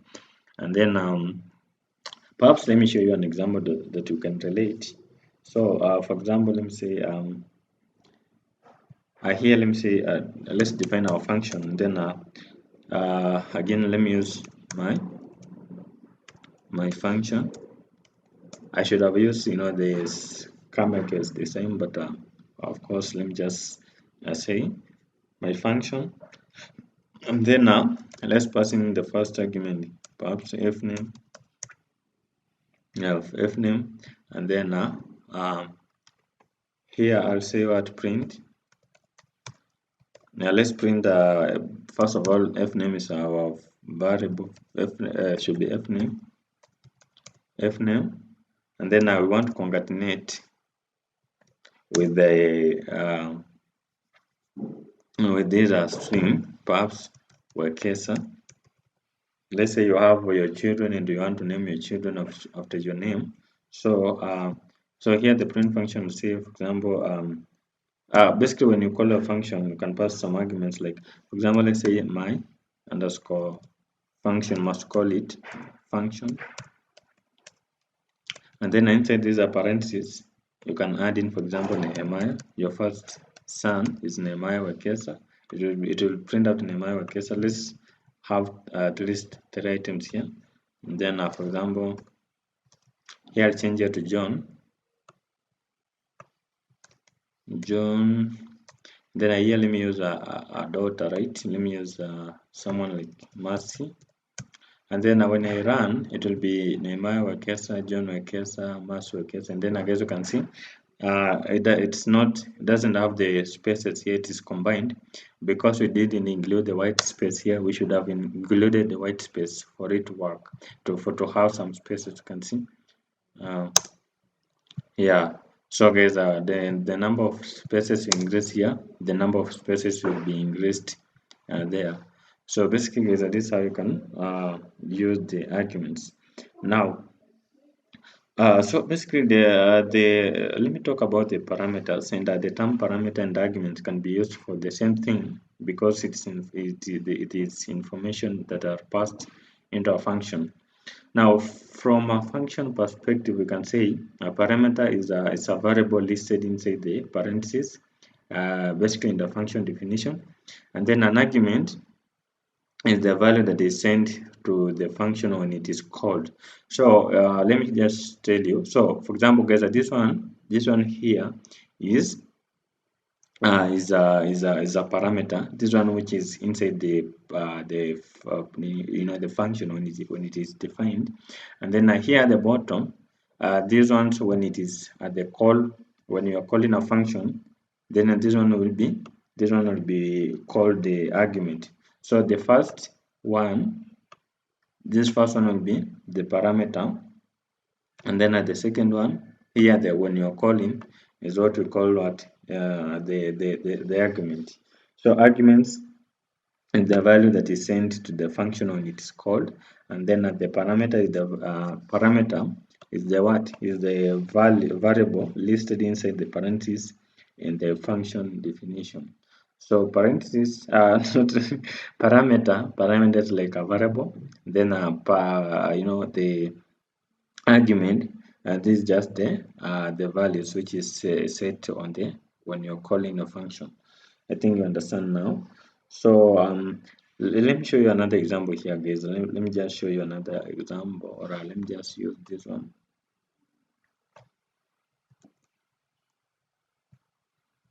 Here, and then here I'll say, for example, f name. So basically, guys, these are parameters here: f name, then l name. So these are examples of the parameters. Also, you can add here a print function. For example, let's say print, and then we can pass in, for example, f name, f name, and then plus. Let's concatenate with a white space. Let's have a white space here, and then for example, let's say case, right? I say that to concatenate we use the plus operator, and then let's concatenate with the last name. Should be what? Should be L name, not even as, should be L name, because it's a variable here. So basically variables are parameters, while when you are calling the function, so those arguments, those are stuffs inside those parentheses when you're calling. That's what we call the arguments. Like let me show you the example for an argument. So I said that you pass it when you're calling the function. Like you can say, for example, my underscore function. Now inside these parentheses is what we call the arguments. Like for example, let me say Nehemiah, and then also you separate arguments with a comma. For example, if you have several, and then for example, let me just say Wekesa. Now when we run, it will be Nehemiah Wekesa. You can see, and this is how you can do that. And you can see now, guys, basically this is arguments. These are arguments, and then what is here, the print function when you're defining it, is what we call the parameters. So the other stuff's called the arbitrary arguments, and basically if you do not know how many arguments that will be passed into your function, then you have to add the asterisk before the parameter name in the function definition. Then this way the function will receive a tuple of arguments and can access the items accordingly. Like let me just show you guys another example here of an basically arbitrary argument, or a asterisk then a add. Sometimes it's called that way. So like for example, let me say, for example, let me define my function, my underscore function, and then I'm passing asterisk. So this is arbitrary argument. For example, let me say kids, and then you close with a colon, and then perhaps let me say print, and then let's do this. Let me add in a string here, like let me say the youngest child is perhaps is let's concatenate with the kids, perhaps kids kids in the second index, for example, in the second index perhaps, and then for example, here let's call the function now. Let's say print print. Then for example, the first child can be Nehemiah. Then the second one can be John, and then the third one can be for example Linus.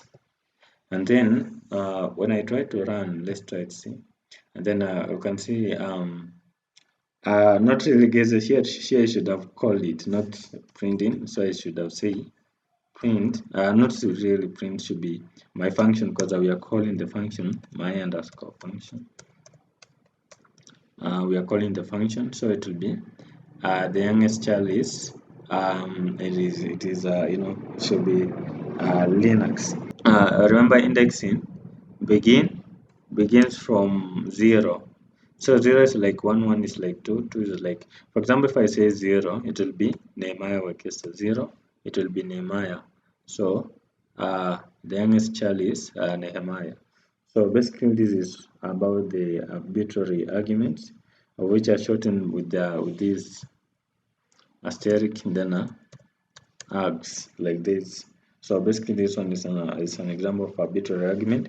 So guys, the other thing that I want us to talk about here is the keyword arguments. Now you can also send arguments with the key value syntax, and this way the order of the argument does not matter. So let me show you guys another example here.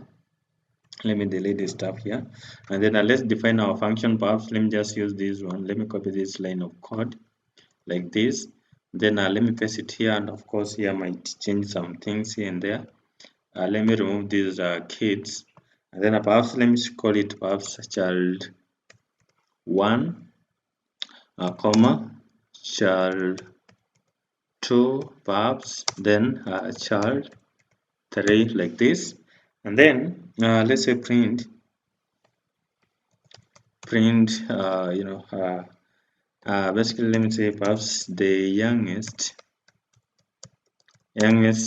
child is, and then let's concatenate.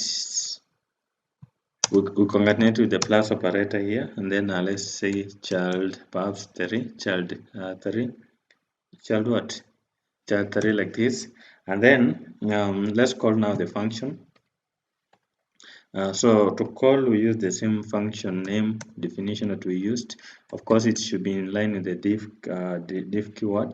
So it should be my underscore div, not really my underscore function, because we are calling the function, should be the exact name. And then here we are passing child 1. Perhaps let's give him child 1. We can assign to perhaps Nehemiah, and then a comma separates an argument with a comma, and then child 2 we can assign it to John perhaps, then child 3 we can assign it to Mercy like this. And then what I do, let me run and see if it will work. And then of course there's an error, right? Expected keyword arguments should be child 3 like this. I forgot, should be child 3 like this way. And then you can see the youngest child is Mercy. So guys, basically this is an example for a keyword argument. The phrase keyword arguments are often shortened with the quirks like this. Quirks. So basically this is the keyword arguments, basically the keyword arguments, you know, shortened. basically the short version of on how you can define. Of course, it should be an R somewhere like this, right? Keyword arguments. And then we also have the arbitrary keyword arguments. And if you do not know how many keyword arguments that will be passed into your function, and then you have to add in the two asterisk before the parameter name in their function definition. Then this way, a function will receive a dictionary of arguments and can access the items, accordingly. Like guys, let me show you another example here. Let me show you another example, and then perhaps I can say, let's define our function, or let me just copy this one. Let me paste it here. And then here guys, what I do here, let me pass in, for example, let me just use the kids, but now here we use these two asterisks like this, then a kid, and then let me use perhaps the kid, and then let's say print, and then we can pass in perhaps, let's say, let me use a string here, and then let me say his last name. His last name is, and then some white space there, and then let's concatenate with kid. Kid, then passing what the last name, right? Should be last name of this period. Let me use the L name like this, and then what I do guys, here let me say what my function. Of course, let me just remove the indentation, the indentation there, and then let me call it my underscore function. And then we are gonna pass in these arguments here, f name perhaps f name, and then we can assign it to something like Nehemiah, and then our comma, and then our last name L name, we can assign it to some values like Wekesa. So when you run, the last name will be so guys, it has brought the error here. I forgot here to add the div. Should be div. Define the QL. Then when you run, I think it will work. You can say his last name is Wekesa, so it does work. So basically guys, this is the arbitrary keyword arguments. It's sometimes shortened with the asterisk, two asterisks, then quads, keyword arguments, like this, keyword arguments. So you can shorten it this way. Now, basically, we can basically, if we call the function without the arguments, it uses the default values. Like for example, let me just show you that this one is very important. For example, let's define our function with the div keyword div, and then perhaps let's call it my. Let me even use my func. You can use anything, guys. My func like this, and then perhaps let's say country. We can assign it to perhaps Kenya. Let's choose Kenya, a very awesome nation. So here let me say what? Let me say print. And let me say here print. Of course, guys, I forgot I should have used here the colon like this, and then here let's say print. Print. Then I'm gonna pass in basically I am from, and then let's concatenate with the country, country variable there, and then here let's say let's say for example, first of all let's call the function my function, and then let's call it, and then perhaps the first one can be even USA. Let me just copy several. Perhaps let me say Uganda. So yeah, the second one can be Uganda, right? Let me use Uganda. And then Tanzania perhaps. And then now the last one guys, I'm gonna give it an empty tuple so that it may pick Kenya.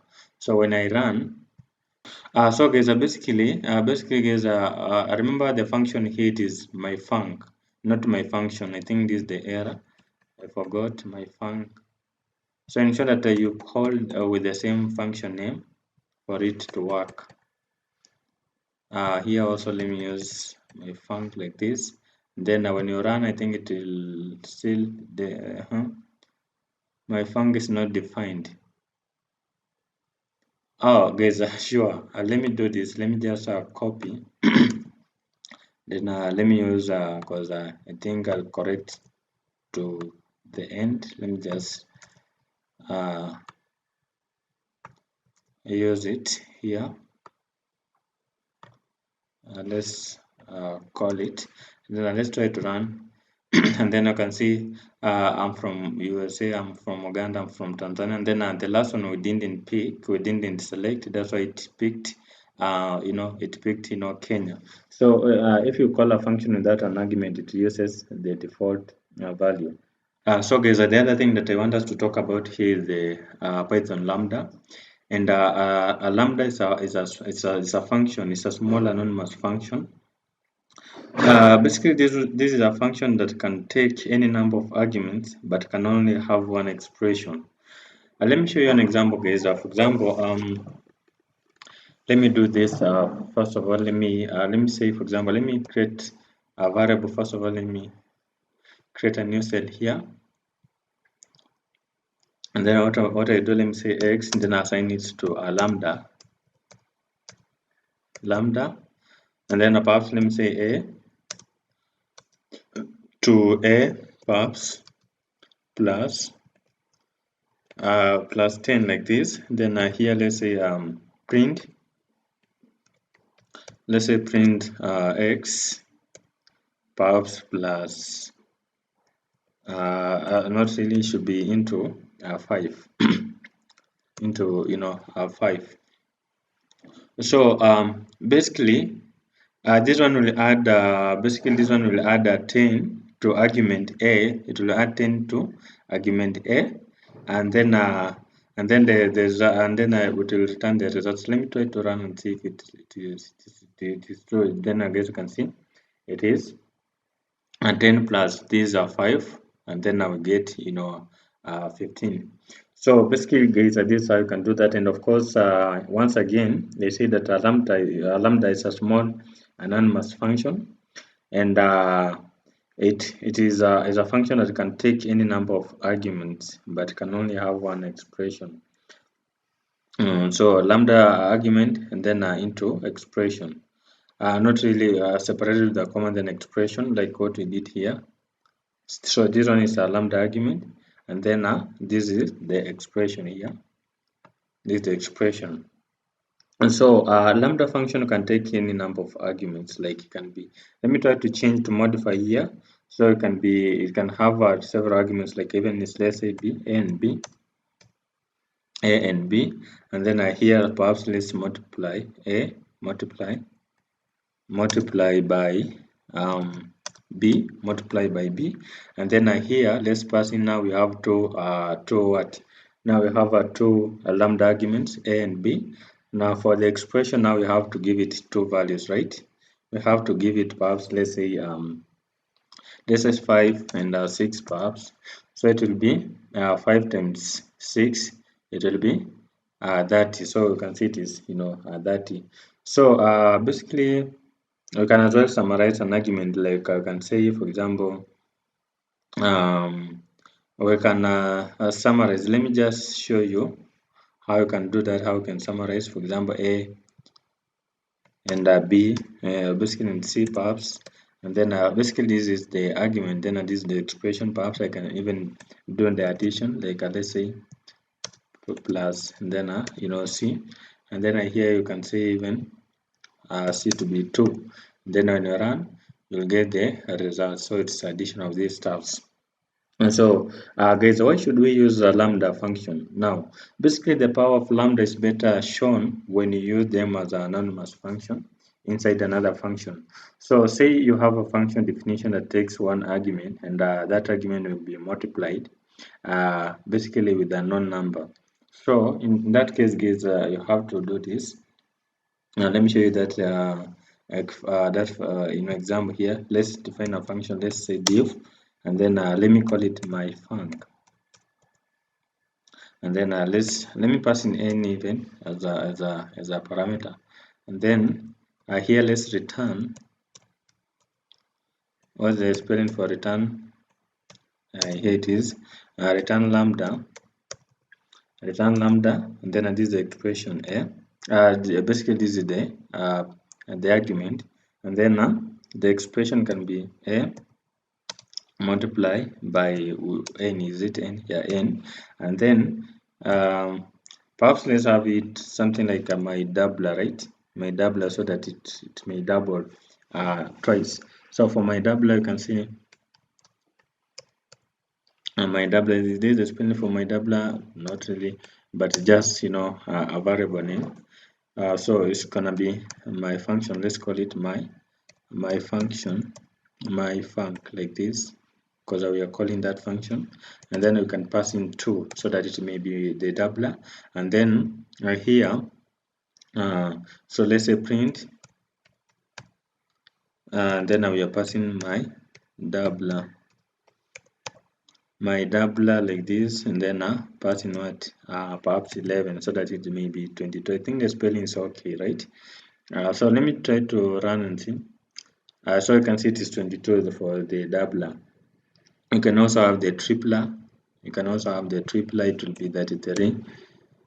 You can have a triplet, it will be 33, and then also you can as well have both the doubler and the tripler. So in that case, you have to do this. You have to create 2 of these expressions, and then here also you create another one for my tripler. You can have even the tripler. So let me change here to my tripler. My tripler also here. My tripler also here. Let me pass in my tripler. My tripler like this, and then here perhaps this is my doubler, should be 2. So it will be that 22 and 33, right? It should be 22 and 33. Oh, they are both my tripler, so it should be here my doubler. My doubler. So when you run it, will be 22 and 33. So you can use the same function definition to make both function in the same program.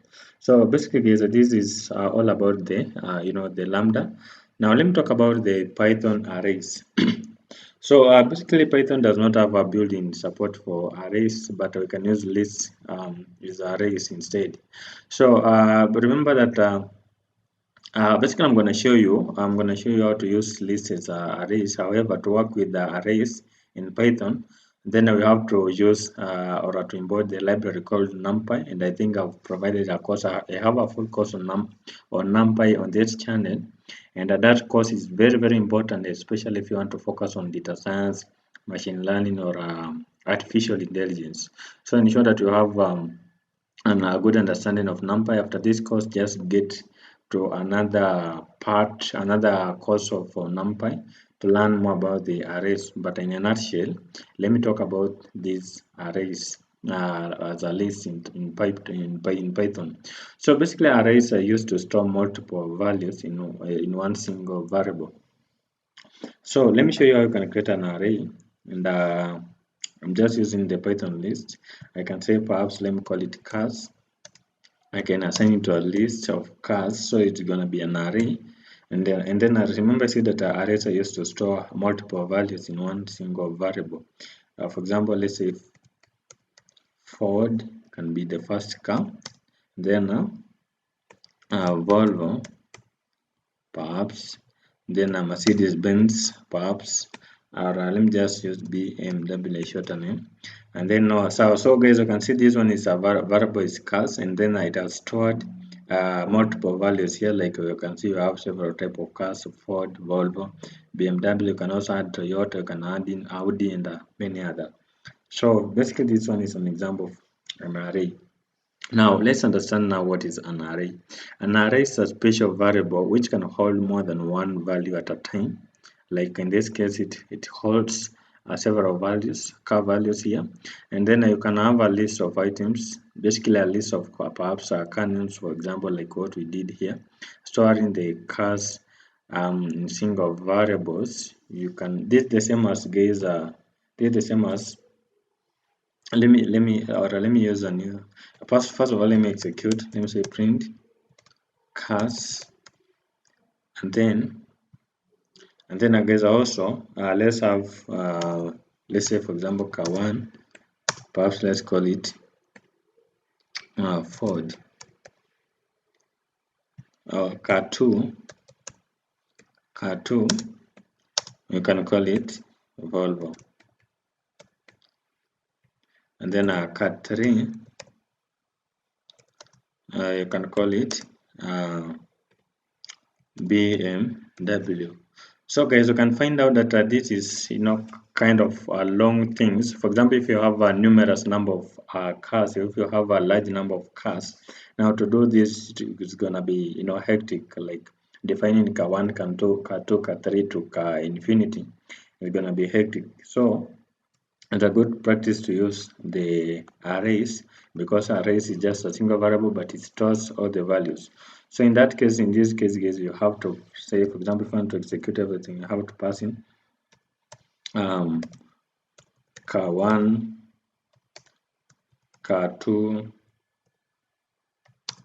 car3, car3. So that is when you get the Ford, Volvo, and should be here car3, right? Car3. So guys, basically you can see this one is it is not good, right?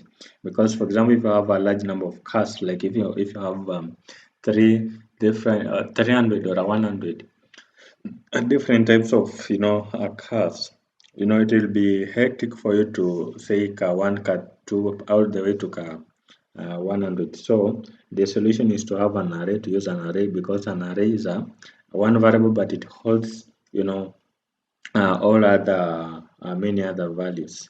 So then again, how do you access an array list? Basically an array. So for example, let me just copy this one, then let me use it here. And then how do you obtain the, for example, if you want to return only the first index in this array, you will say print, and then you pass in what you pass in. Before that, for example, let me show you, for example, how to get the index. You just say cars, and then you pass the index that you want to return. For example, car 0 to be 1. Remember, indexing in Python begins from 0. 0 is like 1, 2 is like 3, 3 is like 4. So when you run it, will return what? It will return 4, because the first item.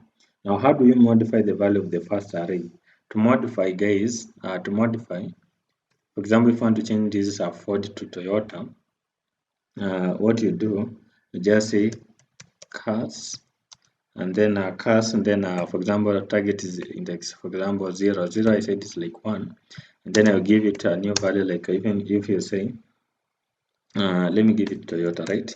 Toyota, let me modify it to Toyota, and then of course here I should just pass the entire stuff. So you can see now we have Toyota, Volvo, and the BMW, and initially it was Ford, Volvo, and the BMW. So that's how you can modify. And then how do you obtain the length of these basically the length of these array list? To obtain the length, we just use this function called, or let me just pass here length len, then we are passing the class object. We want to obtain the length of these car objects. Then you can see it is 3, there are 3 items. It's true, we have 3 items. So basically that's how you can obtain the length. And then I guess you can as well loop through the arrays with the for loop. So for example, if I have these items, let me just delete these ones, and then for example, let me use the for loop here. So for x in cars, you can say print, so it will iterate over this stuff, all the content there. Then you can see now you have Ford, Volvo, BMW. So that's how you can do the iteration, or you can use the for loop to iterate those items. And then I guess of course you can also append. For example, if you want to add another item here, you can append.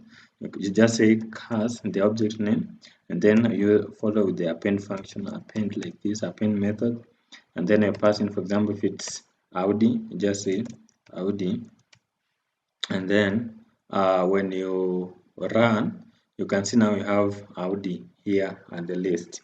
So, and then to delete guys, you just use pop, pop, and then you specify the index that you want to remove. Like if it's index 1, it will be Ford, so Ford will be deleted like this, then it will be removed. Now you can see index. Remember, indexing 1 is like 2, so it will target Volvo. So for example, if it's 1, should be 0, so Ford will be removed, it will be Volvo and W.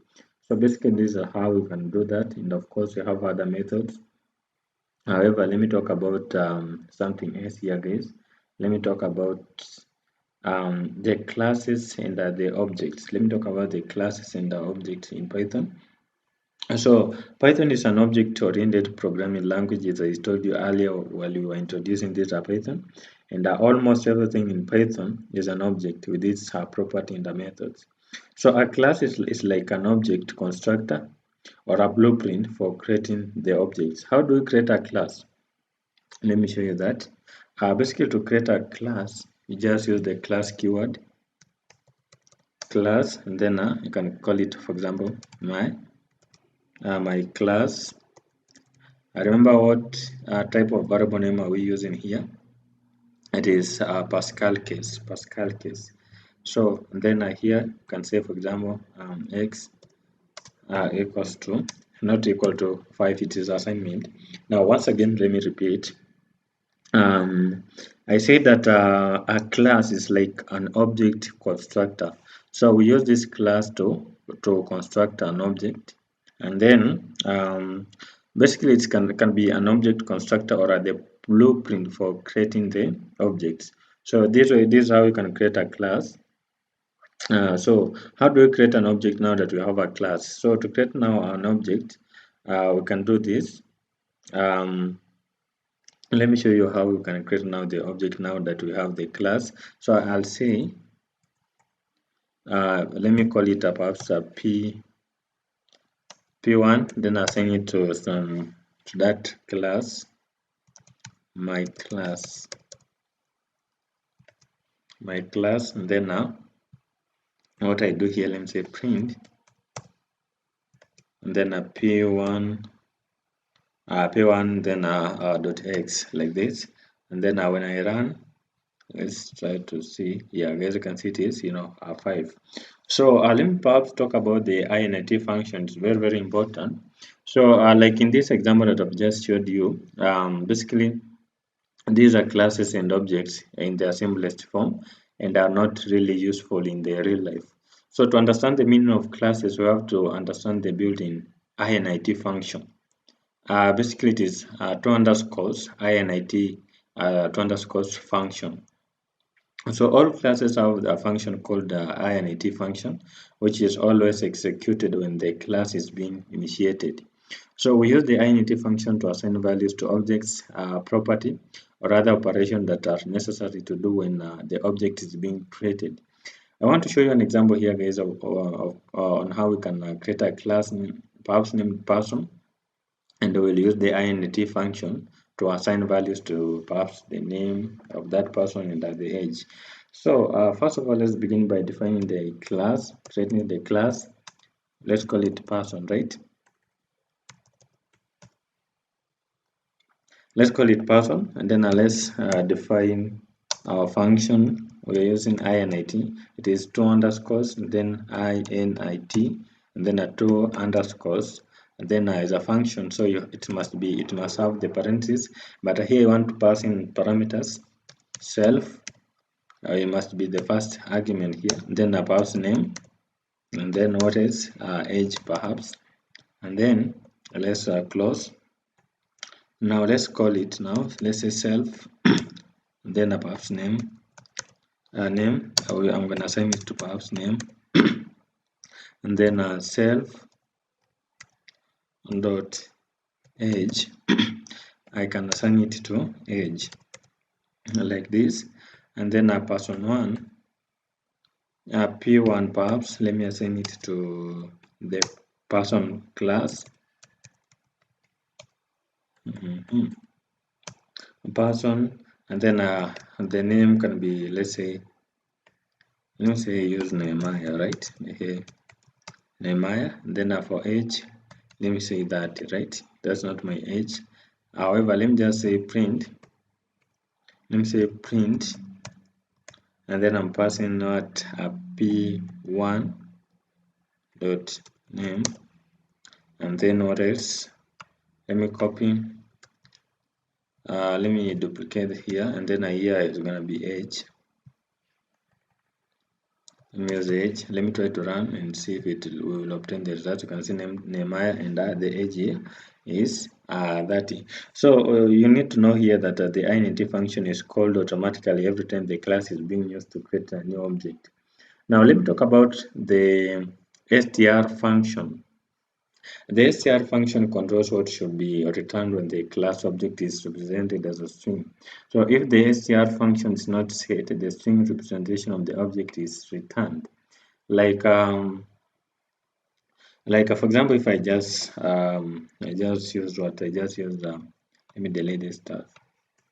I just used a p1, then there will be what? There will be the string representation of this object will be created. For example, when I delete these stuffs, and the string, basically the string representation of this object without the str function. Without the str function, you can see how it looks like, right? Now let me show now with now this string representation. With the basically that function with the in with the str function. So there's basically in that case we have to do it. Let me first of all create some spaces here. We'll have to use this two underscores, then str, it's str, and then of course we must pass in self so that it may inherit that class, and then here let's say return these are string self.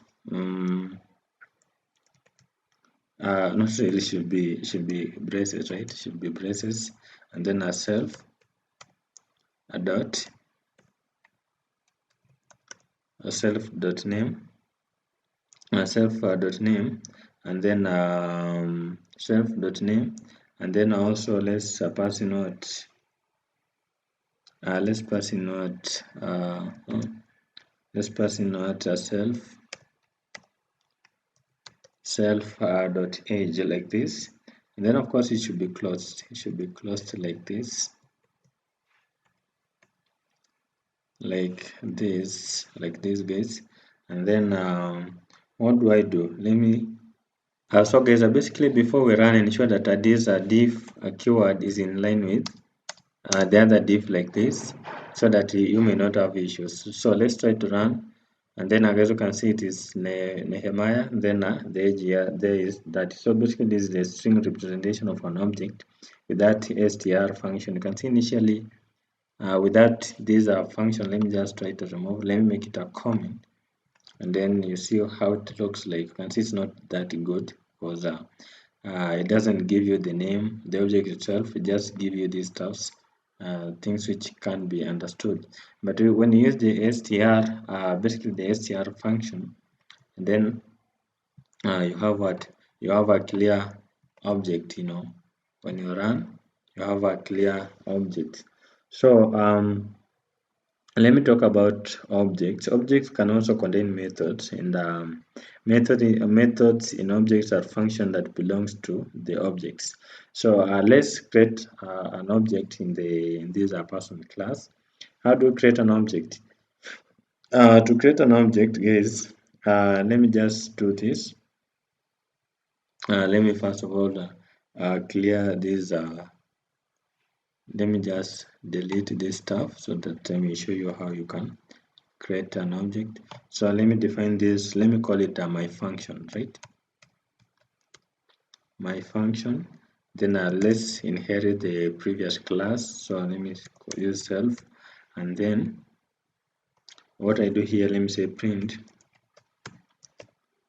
and then I pass in a string, then let me say hello there, my name my name is, and then let's concatenate with that a self dot name, so it will inherit the name. And then here at the p1 is gonna be Nehemiah. Then so here let's call the function now.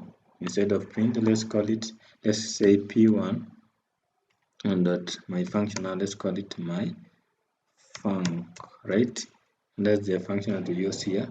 Now when we run, it will return what? Hello there, my name is Nehemiah. So basically this is how you can do it. This is how you can start a function that prints a greeting and execute it on the person1 object, the p1 object.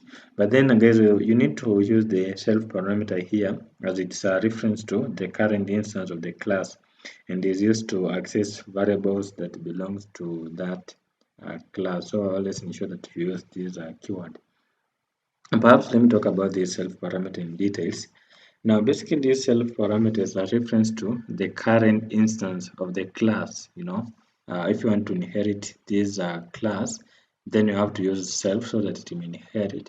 And this one is used to access variables that belongs to that class. And guys, it doesn't have to be self. You can use you can call it whatever you like, but it has to be the first parameter of any function in the class. So like for example, here you can see guys, we define it as the first item, but you can change. For example, let me call it test. In this way, you have to change everywhere. Here it should be also changed instead of self. Should be something like a test. You can use anything, but the default one is self. Self is better. Also here, just passing test. Still it will work. And then here, let me use test. And then perhaps let me try to change the name so that you may see. You may see that it's working, right? So let me try to run and see if it will work. Hello there, my name is Wakesa. So guys, you can see it can have any other name. It doesn't have to be the self parameter. But the default one is self, so it's a good practice to use self. So basically guys, this is all about the perhaps let me try to show you how you can do it, how you can modify the properties, right? So like for example, if I want to change the age to something else, just say, for example, if it's just say p1 and then a dot age, then you can assign it to the modified age. For example, if you want say 40, then when you run, and then of course here it should be let me say p1, let's call it p1, then dot age, like this. And then when you run, it will give you a modified age, of which is, oh guys, basically takes one positional argument, and then a position, but two were given, right? So so it should be p1, and then so guys, basically I forgot here. I should have done it. I should have used the print function, because I want to execute this code. I should have said I should have used the print function. Let me say print. Let me say print. Then let me run and see. Then you can see now we have the modified age, and then of course you can as well delete the age. So to delete the age, for example, if you want to delete the age, you can do it. You can use this function called you can use a deal keyword, and then you target the object is p1 person1, then target the age. Now when you run, it will give you an error. It's not a person object has no attribute age, because it is deleted. So guys, let me now talk about the Python inheritance. And remember, inheritance allows us to define a class that inherits all the methods and properties from another class. So basically, a parent class is the class that inherits, that is being inherited from. It is also called the base class. And then we also have the child class. The child class is the class that inherits from the parent class or from another class. It's sometimes called a derived class. How do we create a parent class?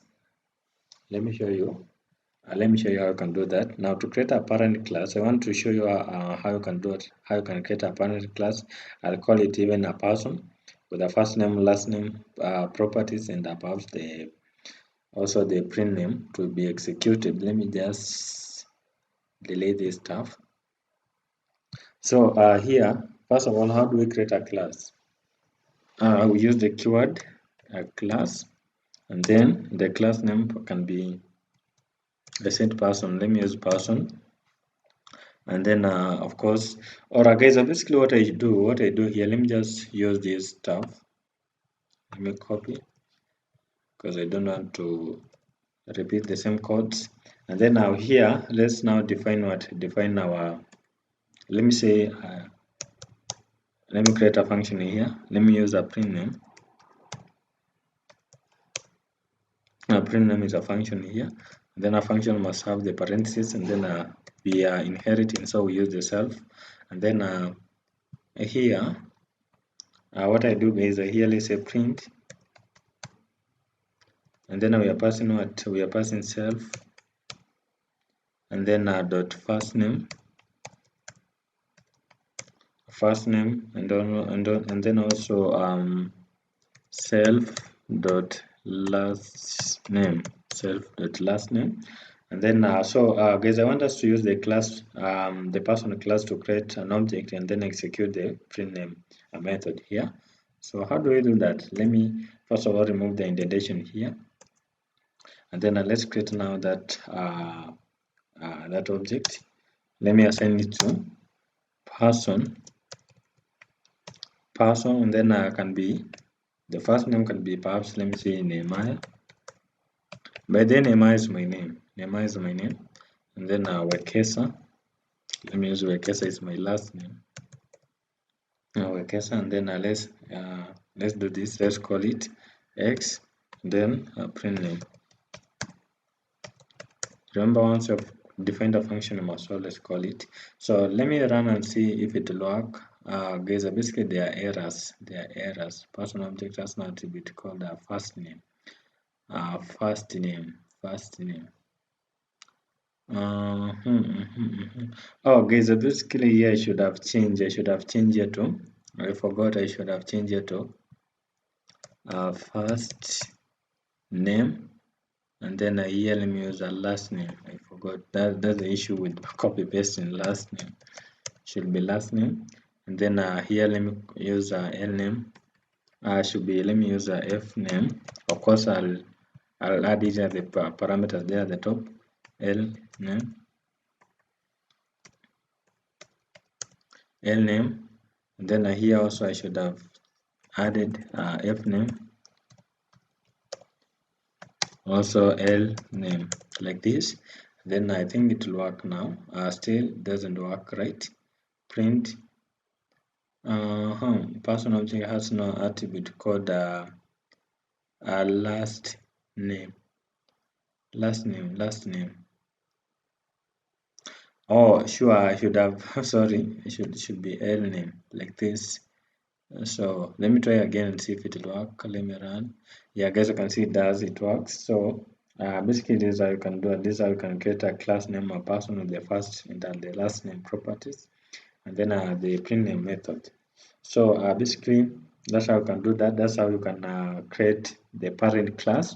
Now let me show you how you can create a child class. So let me just show you in this new cell to create. How do we create a class, perhaps named students, which will inherit the properties and the methods from the person class? To do that, just say class, then a student, then a person. Of course, now when you run it, you'll have an error. Let me add in the pass. the pass keyword. So guys, I basically use this as a pass keyword when you do not want to add any other properties to the method, or basically or a properties to the class. So now guys, basically these student class has the same properties in the method as the person class. So let me try to do it. Let me just try to execute it so that you may see if it works or not. But the guys, the goodness with these Jupyter notebook. Once remember, this says doesn't mean that it's a new stuff. They are the same in the same notebook. They are in the same file. For example, if you even if you have something here at the top, here at the top, here at the top, like even my variable name. If I want to execute this variable name here at the bottom, it will still work. Let's try and see. Let's try and see. First of all, let me run. And then let me run and see if it will work. And then you can see, guys, it still work. Name tag. So you can see it has pulled all the way from the top to the bottom. So once you have declared something here at the top, then you can use it still here at the bottom. So guys, basically in that case, having said that, I want to use this as student here to inherit the properties from the main class, which is the person. So here I'll say X, and then let me assign it to student, a child class, the inheritance class, student, and then here I can pass in what, perhaps let me call it Mike, and then let me use Mike Smith. Then here I can say what, I can say X dot print name, X dot print name, and then I can call it, and then let me try to run and see. You can see it's now a Mike Smith, so it has inherited. So basically, guys, this is how you can create a child class. And of course, you can add the init function. You can as well add that str function and other stuff. However, you can find the reference on the website. Go to the website. By the way, guys, go to the website. Let me show you how you can do that. The website is nametech. Nametech, NEHMTECH.com, like this. And then it will take you where it will take you to that website. And then you're gonna navigate to the Python page. You're gonna navigate to the Python page. Where is it? By the way, we always encourage our students to subscribe so that we may notify them when we upload new content or a new courses or a project. So let me find Python where it is. Here it is. And just click on Python. Just click on the Python, and then I give it time to load. And then as you can see, we have these tabs here. You can find the reference. For example, we are discussing what, but then you can see we have a profound courses on basically discussion on perhaps strings. We have a very profound here explanation, and then but for now I want to show you how you can access what that part for. It was what it was it inheritance? Yeah, inheritance. So inheritance, right? Here is inheritance. So guys, you can see I have a very profound explanation of inheritance here, and then plus the code samples. You can try by yourself. If I want to go to something else, which is called what, I want to go to the iterators. I want to go to these iterators and discuss the iterators. So guys, let me now talk about the Python iterators. And an iterator is an object that contains a countable number of values. An iterator is an object that can be iterated upon, meaning that you can traverse through all the values in it. So technically in Python, an iterator is an object which implements the iterator protocol, which consists of the method like iter and the next methods. So basically list, tuples, dictionary, and sets. These are types of the iterable objects. They are iterable containers which you can get an iterator from. And all these objects have an iter method which is used to get an iterator. So for example, let me show you an example here. Let me just show you an example how you can iterate how you can iterate. So what I do here, let me say for example my tuple. Let me use my tuple, right? Let me just use my tuple, and then let me assign it to this tuple. Let me perhaps say my tuple, my bananas. Where are my bananas? Let me find them. Let me use my cars here.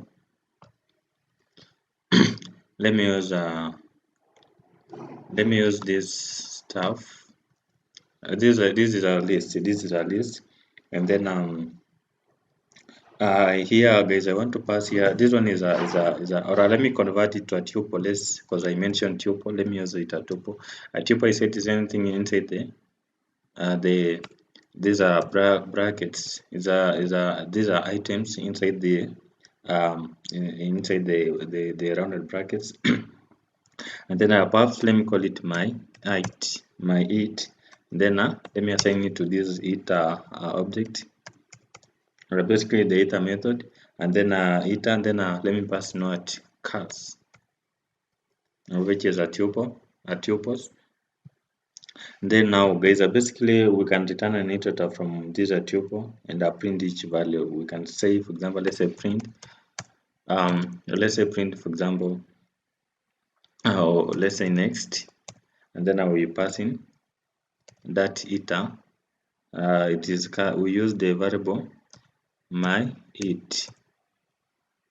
Remember there are 3 items, so we have to iterate thrice. You have to pass this command thrice.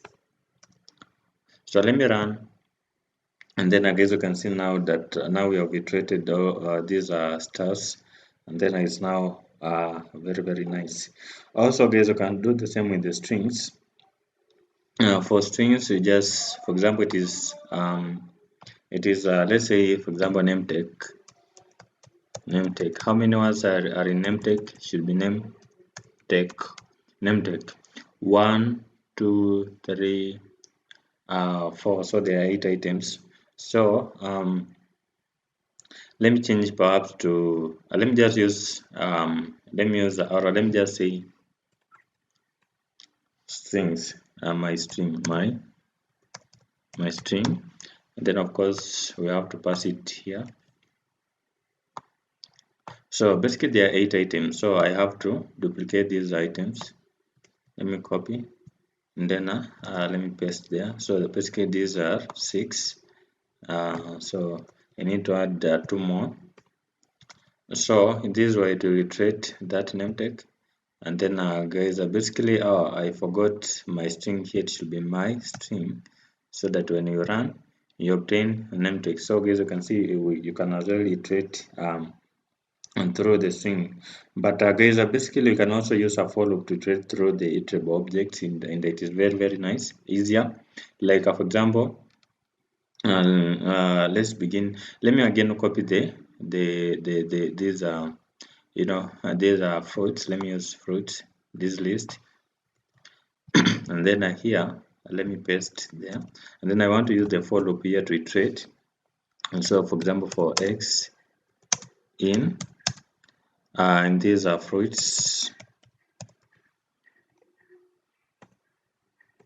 print x, so it will iterate the elements there, and then you can see it does. Also you can iterate the strings with a for loop. So you can say, for example, for x in the string, for example name tag, print what we are printing x. So it will iterate this through these strings, and then I guess you can see we have iterated that strings. So how do we create an iterator? To create an iterator, to create an object or a class as an iterator, you have to implement the methods like the iter and the next in your object. So basically guys, as we've discussed about I think we talked about the classes and objects previously. But you realize that all classes have a function called the init function, which allows you to do some initialization when the object is being created.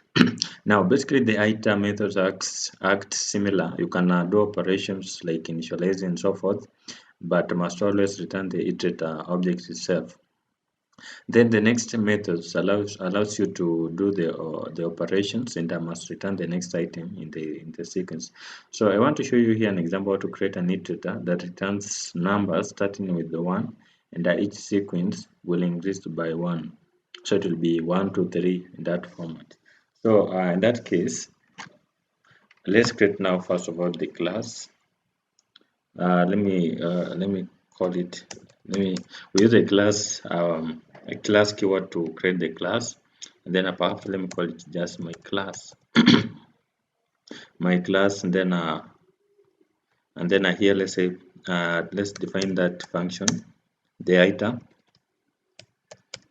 and then let's pass parameters here. These are parameter self parameter, and then let's close, and then here let's say self path.a, then let me assign it to perhaps 1, 1, and then let me return self, return self, and then here let's also define another function here called next, and then also I want it to inherit that class, so I'm gonna use the self, and then here I'll say what, I'll say x, then I'll assign it to self, and then basically dot a, self dot a, and then here let me increment. So I'll say self dot a, but I want to increment with the one I said 1, right? Not really, it should be plus, then increment by 1. Then I want to return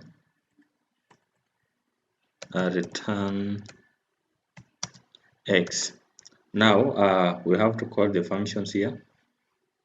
Let me first of all remove the indentation there.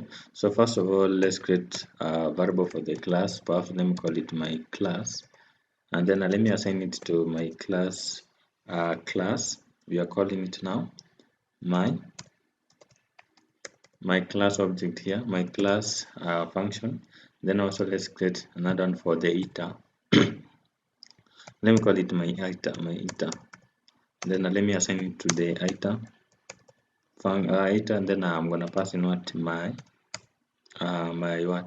class variable that we've just created there. Then now guys, basically to execute here we have to use this iter. Let me just copy, perhaps let me just try to copy this stuff, and then let me just paste it here so that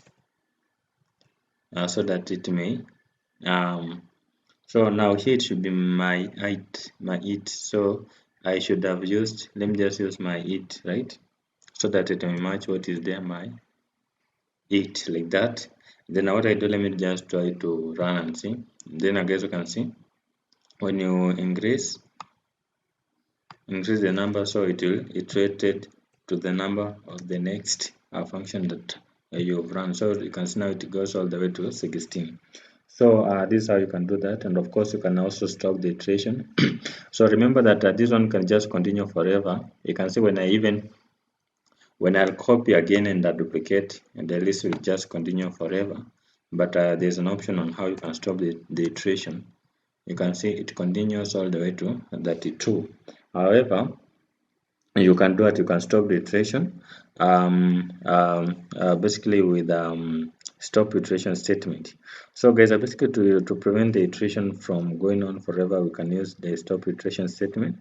Now in the next method, we can add a termination condition to raise an error if the iteration is done a specific number of times. Like for example here, let me just so here let me just undo so that I may have a few, because there are quite many, right? Let me undo so that I may have a few. Yeah, I think these are okay. So guys, basically if you want to stop it, you can do what, you can add in other arguments here, like in this next. Yeah, basically in this next, you can add what, you can add if, and if here you can use if self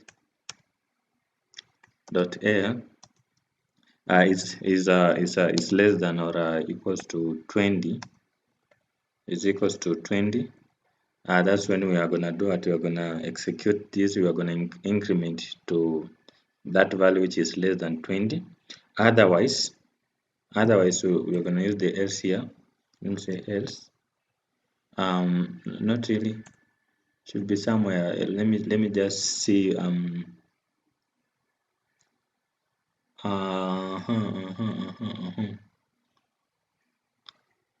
Let me just add some indentation here. Let me just create some indentation. Is it possible? Yeah, I think it's possible. So let me add in some more indentation there, and then here let me add in the else keyword. Let me say else. Else I want to raise this error of stop iteration. It's like built-in keyword. Stop iteration, right?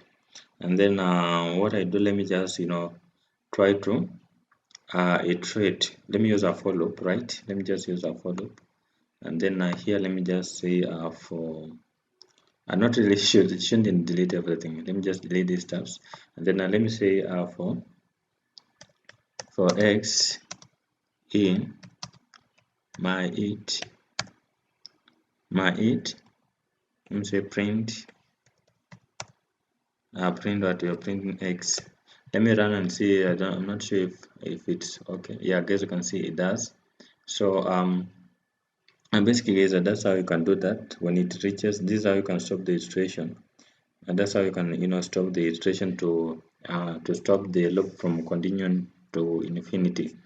So so guys, let me now talk about another thing here. Let me talk about the Python polymorphism. Now, the word polymorphism means many forms, and in programming, it refers to methods or function or operators with the same name that can be executed on many objects or classes. So, basically, an example for Python a function that can be used on different objects is the length function. So basically, let's begin with the string. Now, for string, the length returns the number of characters. Let me just show you, for example, let me just show you an example here. Like let's say, for example, if you have x, then let me this time use the website. It is www.nametech.com. Now, to obtain the number of characters here, we are going to use the print with another function called ln function. Then we are passing our object, which is x. Now let me run, and then of course let me run and see. Then you can see, guys, it is 16. So the length here is 16. Now for tuples, it is the same thing. For tuples, we just use the quotes, and then for example, this is the first item, and then the second item, let me use a name tag for our social media name tag. For example, we are found on TikTok. We can find these short courses on TikTok through name tag username. And then the other thing is, let me just say our main instructor, the CEO, he is Nehemiah, right? Let me use Nehemiah Wekesa. So basically, Nehemiah Wekesa.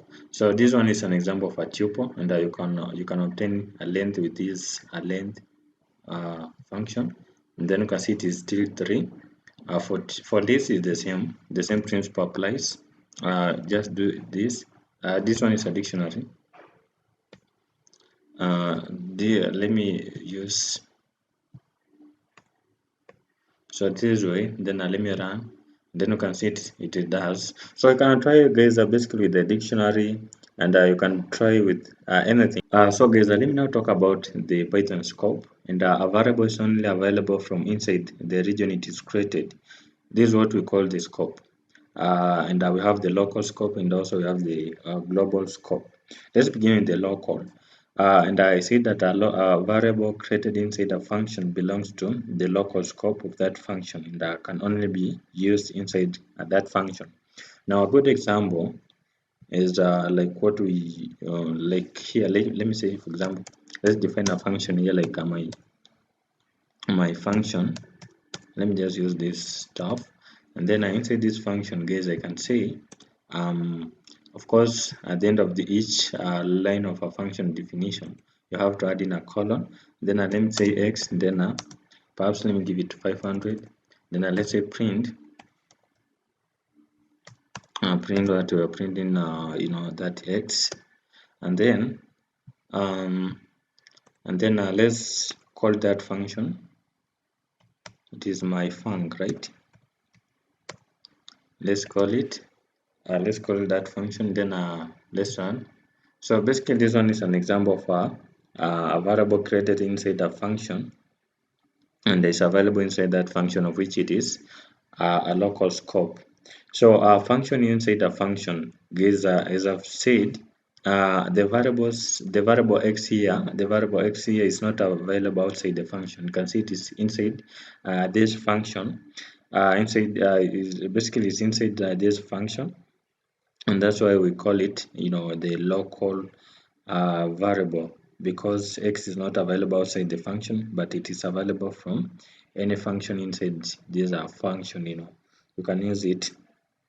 And so of course guys, for local variable can also be accessed from a function within the function. Like for example, we can also define another function inside here, like let's say for example, let me also define another function here, and then perhaps let me say my inner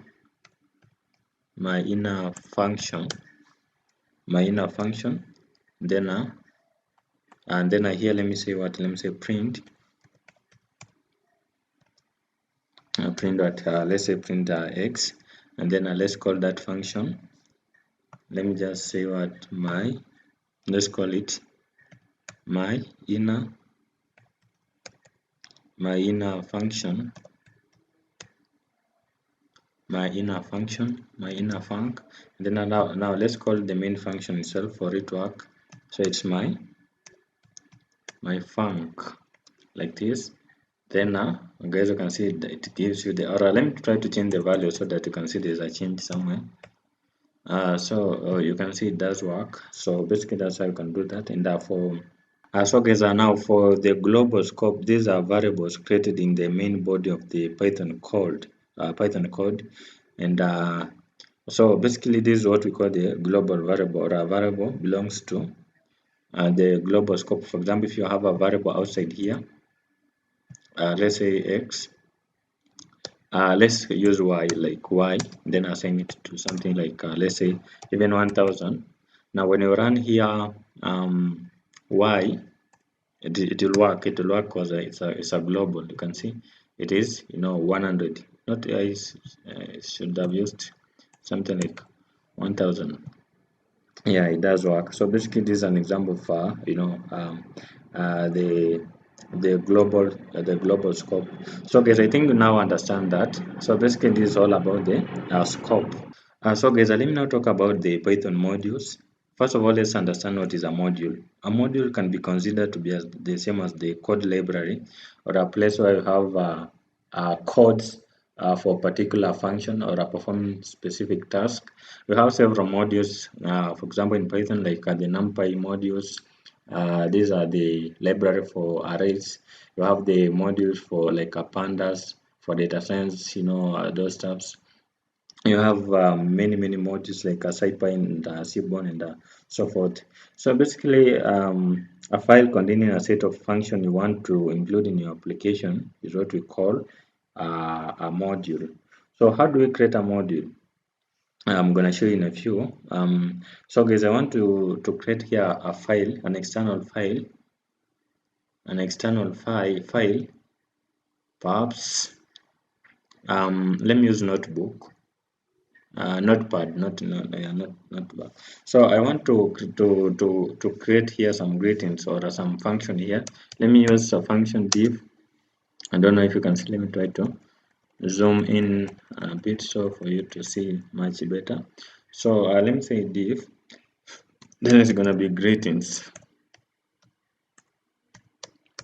greetings, and then here I'm gonna pass in perhaps, let me say name, then you close, then you close with a colon here, and then here perhaps let's add in some indentation 1 2 3 4. It's a good practice to use 4 spaces. Then let me say print a string here. Now let me say hello, hello, and then white space, and then plus perhaps name, and then let's close it. So basically I want to do what I want to. I think everything is okay here. So let me save this file, but as a with an extension .py. So let me go and save. I don't know where I'm going to save it. Let me save it at the desktop. Let me just save it at the desktop, and then I'm going to call it perhaps my module, and then here guys I'm going to give it all file, and then here I'll call it my modules dot py, my module dot py, should be py for Python, py. Then let's do it, let's save. Now this is in the same directory. You can see I've saved it. This project is here. Let's find here. You can see we have this file my module.py, having that file there called py. Now how do we use that module that we've just created, or our code library? Basically, to use it you have to import it first of all, and then we use the function. Let me just show you. So to use it, for example, you say import my module, and then here I'll say, for example, my module dot greeting. Remember we created a function called greeting. Let me open and see. You can see guys that there's this function called greetings, so I'm going to use that function. And now the first argument, the first line of the first statement here is the name of that module. It is my module, and then the function that I want to use inside that module is greetings, and then here I'll use what perhaps let me say let me just say Nehemiah Wekesa, and then what I do, let me just let me just run. Then you can see here, hello Nehemiah Wekesa. So basically this is how you can use that that module. Of course Python has the built-in modules, like you have the math module. You can import the math module from this Python. It usually come with Python pre-installed, the math function or a math module. So let's before that let me talk about the date time. Date time is also a building module, so let me use it. So let me say import for example date time. It usually comes with Python date time, and then let's create here our object x, and then let me assign it to date time. Date time is a module, and then now the function for date time is also called date time, and I remember function usually have these parentheses. No, before that, let's say now we have also another object called now. Then this one will give us the current date, like let's say print x, then it will print out, it will print the current date and time. You can see. And so basically you can find, or you can also go to the website and find how you can execute if you want to return perhaps particular dates, particular months, and all that. You can find the reference on the website. Now let me talk about something very important here. I said math. So Python has also another built-in module called math, and basically this one includes extensive math module that allows you to perform mathematical tasks on numbers. Like you can find the minimum and the maximum values in the math function, math module. So how do you do that? For example, let's create here X. The module. Basically, what I do, let me just create here an object X, then assign it to perhaps a minimum value min. Then let me pass in here the array of values here, perhaps 5, 6, 7, 8, 9, 8. All right, and then now, so I want also to obtain the minimum. So I'll say y. Let me use y. Then I'll assign it to maximum value, a max. And then I'll pass in these values. Like I can say 9, 3, 4, 1. I should have used the commas. 3, 8, 10.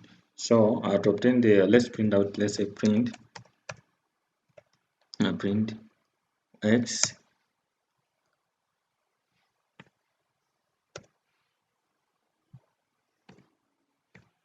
and also print y, and then let's try to run. So basically you can see now the x is 4 minimum, so the minimum value is 5, then the maximum is 10. So basically this is how you can do it. This is how you can obtain the minimum and the maximum value with the with the math module. And of course you have others, like you can even find the power. If you want to find the power of something, you can say, for example, x. Let me assign it to power. For example, the first item is the initial number or the main integer, and then the second one is power, the number of power that you want. For example, 4 power 3, it is 4 times 4 times 4. So when you print out, it is gonna be let's say print x. So it will be 4 times 4, that is 16. 16 times 4, that is and that is 68, I think. Let me run and see, I'm not sure. 64, not 68. So that's how you can obtain. We have others. You can find even the absolute values. You can find anything, guys. We have many other function. We also have the math module itself. You can import the math module from Python, like you can see, import.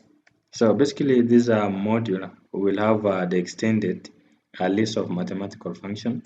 When you use import, when you import that module called math, you can as well import it and use it, for example, to perform complex mathematics, like for example x. You want to obtain for example, square root. It will just say sqrt.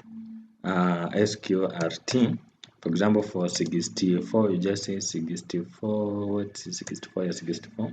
And then let's print out. Let's print the x, and then let's run. And then as you can see, you can use it to obtain even the square roots. You can find anything. You can use it. You can also find the pi. You can find even the pi. For pi, just say pi, and then you obtain the value of the pi and many others. And so in a nutshell, this is some of the built-in Python modules. Of course, we have others, of which I have already provided a course, like for NumPy, SciPy. These are powerful modules that can be used on extensive fields, on other fields like machine learning, data science, and artificial intelligence. We have those modules like NumPy, Pandas, SciPy, Matplotlib, and Seaborn, and many others. So guys, the other thing that I want us to talk about here is the Python JSON. And JSON is a syntax for storing and exchanging data. JSON is a text written with JavaScript object notation. And Python has a built-in package called a JSON in small letters. Remember, JSON, the original JSON is JSON in capital, but the Python has another package called JSON in small, which can be used to work with the real JSON for JavaScript. That one with the capital J's, JavaScript's string object notation.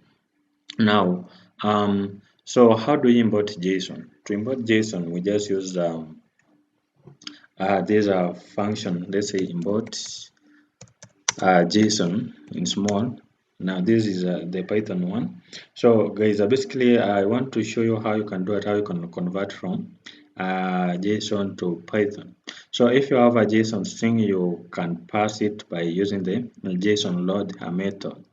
So for example, let me show you that. Let me create here some JSON.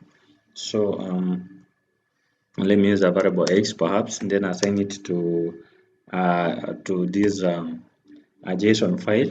Remember, it's similar to just a dictionary. A JSON file is just like a dictionary file in a key value pair. And so in this a JSON, or guys, perhaps let me do this. Let me just have key value pairs here. Perhaps let me say the first key. Perhaps let me say name, and then of course should be in capital because outside we have used the single quotes, so inside should be double quotes. So here I can say perhaps something like let me say key to be name, and then at the value I can say even Nehemiah. I want to make these items to be in line. So the second one, let me say perhaps age, and then the value I can say, for example, 30. So for example, guys, this is an example for JSON file. This one is an example for JSON file. So how do you convert? How do you pass to JSON to Python? How to convert this JSON to Python? To do that, we have to use this function. First of all, let's create a variable for this object. So it's JSON .loads, and then we are passing that object x, and then so the result is a Python dictionary, of course. Let me just say print, and then y, print y, and then perhaps let's try to obtain what perhaps even age. Let's say perhaps let's say age is a string, so let me say age. Then when you run, you'll obtain what so unterminated string literal or detected. Oh guys, basically we forgot to add here a comma. And then also there's some values here which is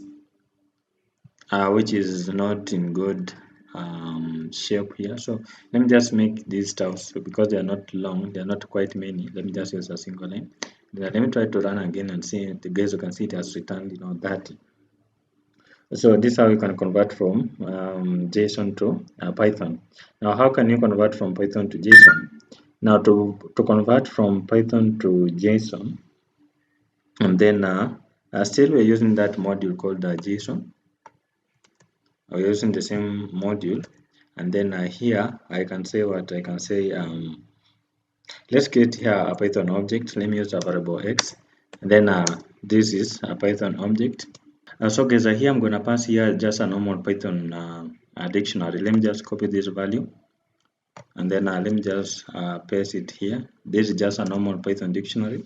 And then now guys, let's convert it to JSON. To convert to JSON, we are going to use let's create a variable for that object, and then let's say JSON dot dumps. Now we use the dumps, not loads, dumps, and like this. Then we are passing that x, and then basically the result will be a JSON file. So let's try to print out print. Let's print y, and then of course I will want us to obtain even the types of print, and then type of what of y. So let's try to run and see if it will execute, and then of course it's a string, and then guys, you can see now this one is just this one is a JSON file. It's now converted to a JSON file. So guys, basically you can also convert Python objects of the following types into JSON strings. Like you can have a dictionary, you can convert dictionaries, list, tuple, strings, integers, float. Basically, they are called the Boolean values and the non-type values. So in a nutshell, guys, this is all about the Python JSON. So guys, let me now talk about the Python regular expression. And regular expression is a sequence. Sometimes it is shortened with REGEX. REGEX. Let me just type here for you. REGEX for regular expression. So basically, this one is a sequence of characters that forms such a pattern. So, regular expression can be used to check if a string contains the specified such patterns, and this is very very important because this concept applies for for machine learning, for those who are creating algorithm, for example, for recommendation and such stuff. So this concept is very very crucial. So Python has a built-in package called RE, which can be used to work with the regular expression. So first of all, how do you import that RE, that module? So we use the import keyword, and then the module itself for regular expression. To work with the module of regular expression is RE. And then now, when you have imported this RE module, you can start using this regular expression. Like for example, let me create here something like a txt, a string value here. And then let me say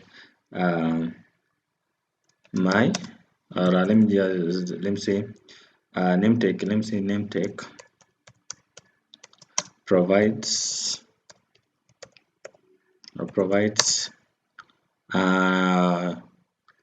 most they provide name tag provides ultimate, let me use the ultimate tech courses free of charge, free of charge, quite awesome. So and so I want to search this stuff. So to search it, I'm gonna use these search terms here. For example, let me create an object for that. Then re, then search. Search. So the first item should begin with what? I should begin with perhaps, let's say it's a string, of course, and then it should begin with so how do you get that regular expression? It is at the six on your keyboard. Just click on shift, then you have this kind of the stuff. So basically this defines the start. So basically this one starts with perhaps name tag, and should be name tag, right? Name tag, name tag. So basically this is the start, and then basically the end. I can say, for example, I can say it ends with something like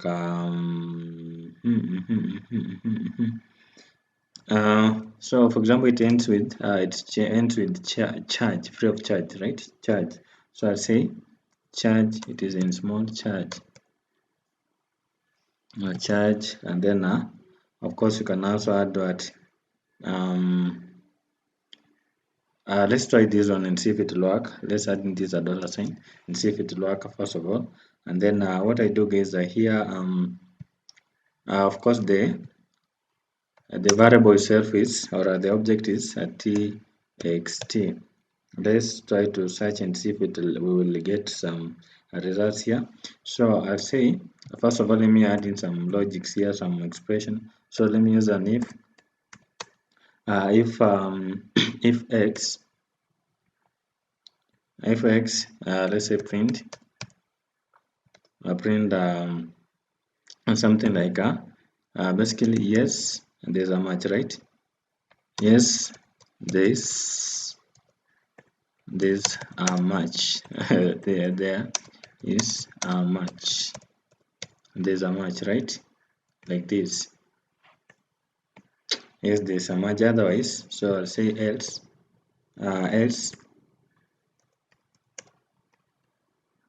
Sorry. Else I'll print there's no match, right? not much.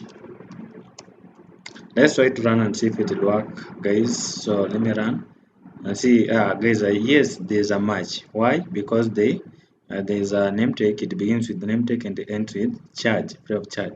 So guys, basically this is how you can use the regular expression to obtain these such patterns. So let me talk about these regular expression function. Now basically the RE module offers a set of function that allow us to search a string for rematch. Like I can use find all. Basically find all returns a list containing all the the matches, and search returns a match object.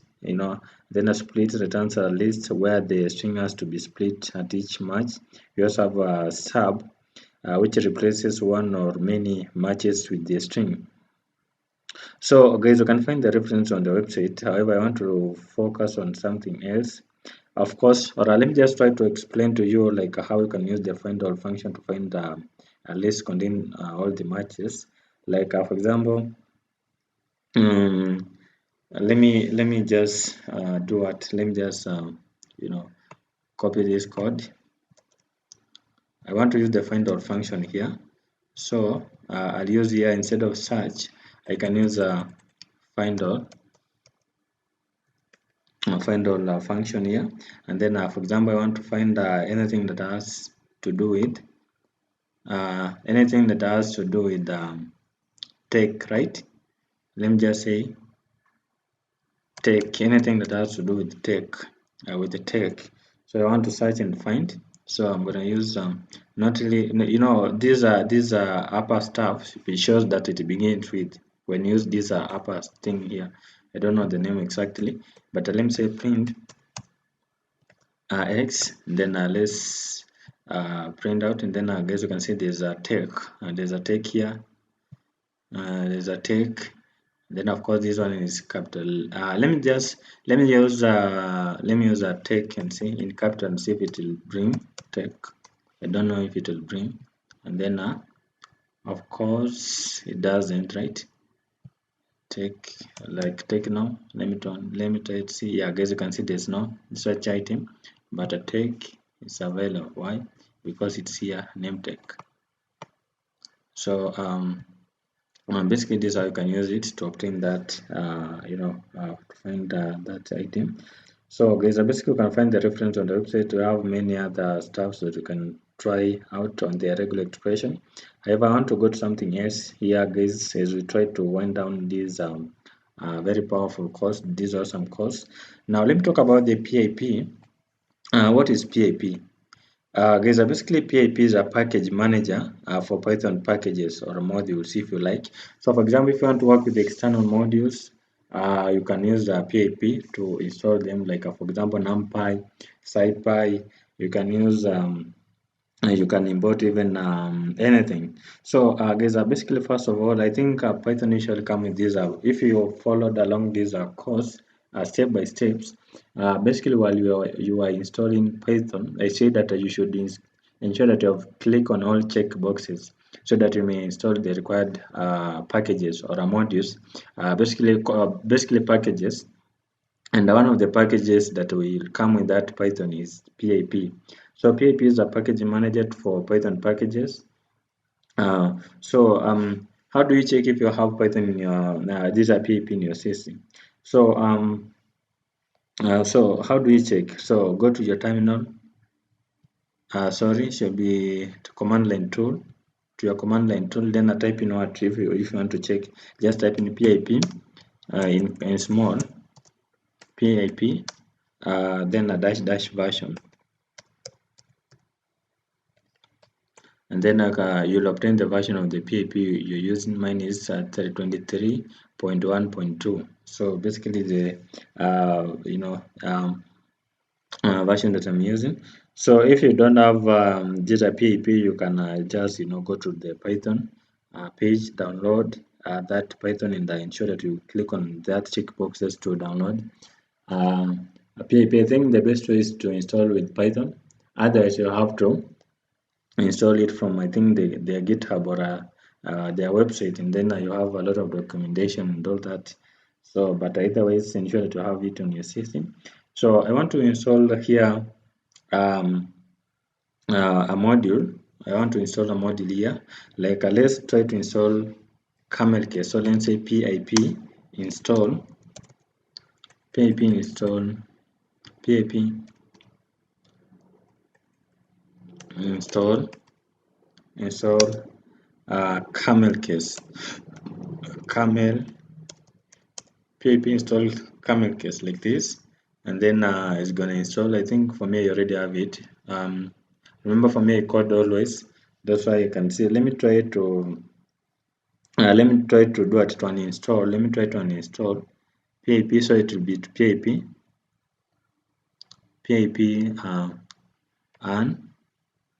uninstall camel case, so that it may remove, and I show you how you can um, download it. I think for you don't have, but let me now show you how you can download. So to download or to install, just type in pip install camel case this way. Then when you run, it's going to install that camel case for you. And so guys, basically, how do you check the list of packages installed in your system with this pip? Just type in a pip list, then it's gonna list all the installed packages in your system. Remember, for me, I have many because I usually code a lot. I develop websites, so I have a lot. But I think on your system you might have a few of them. But yeah, so basically this is how you can use pip to install these stuff. So guys, I think you now understand, and to use it, guys, you understand how you can use pip. You just say basically how you can use those modules installed. Like if you want to use that camel case, you have to import it with the import keyword. So guys, let me now talk about the Python try except. And basically the try block lets you test a block of code for errors, and then at the except block lets you handle the error, and then at the else block lets you execute a code when there is no error, and then we have the final block which lets you execute a code regardless of the results if the try and except blocks through or issued. So let me talk about this exception handling. Now, when an error occurs, or exception as we call it, basically Python will normally stop and generate an error message. So basically this exception can be handled using the try statement. Let me just show you. So for example, let me say try, then let's say print, for example, let's say print, for example, X. If not, let's do it. Or let me use something like a W. Remember, this X is available here at the top. We have several X, so it usually pick those defined variables here at the top. So let me use something that I've not used. So let me use a W, and then here let me say except, and then here I'm gonna say print that. If that value is not available, it can say I can say basically an exception or an error, an exception occurred, perhaps, or anything. So let's try to run and see, and then you can see an exception occurred or an error has occurred. So since the try block raises an error, the except block will be executed because it has raised the error. But if I had used here X, remember X is available here at the top, so it will work. You can see it does work. It doesn't bring the error, but since W is not available somewhere, it will throw an error, that exception.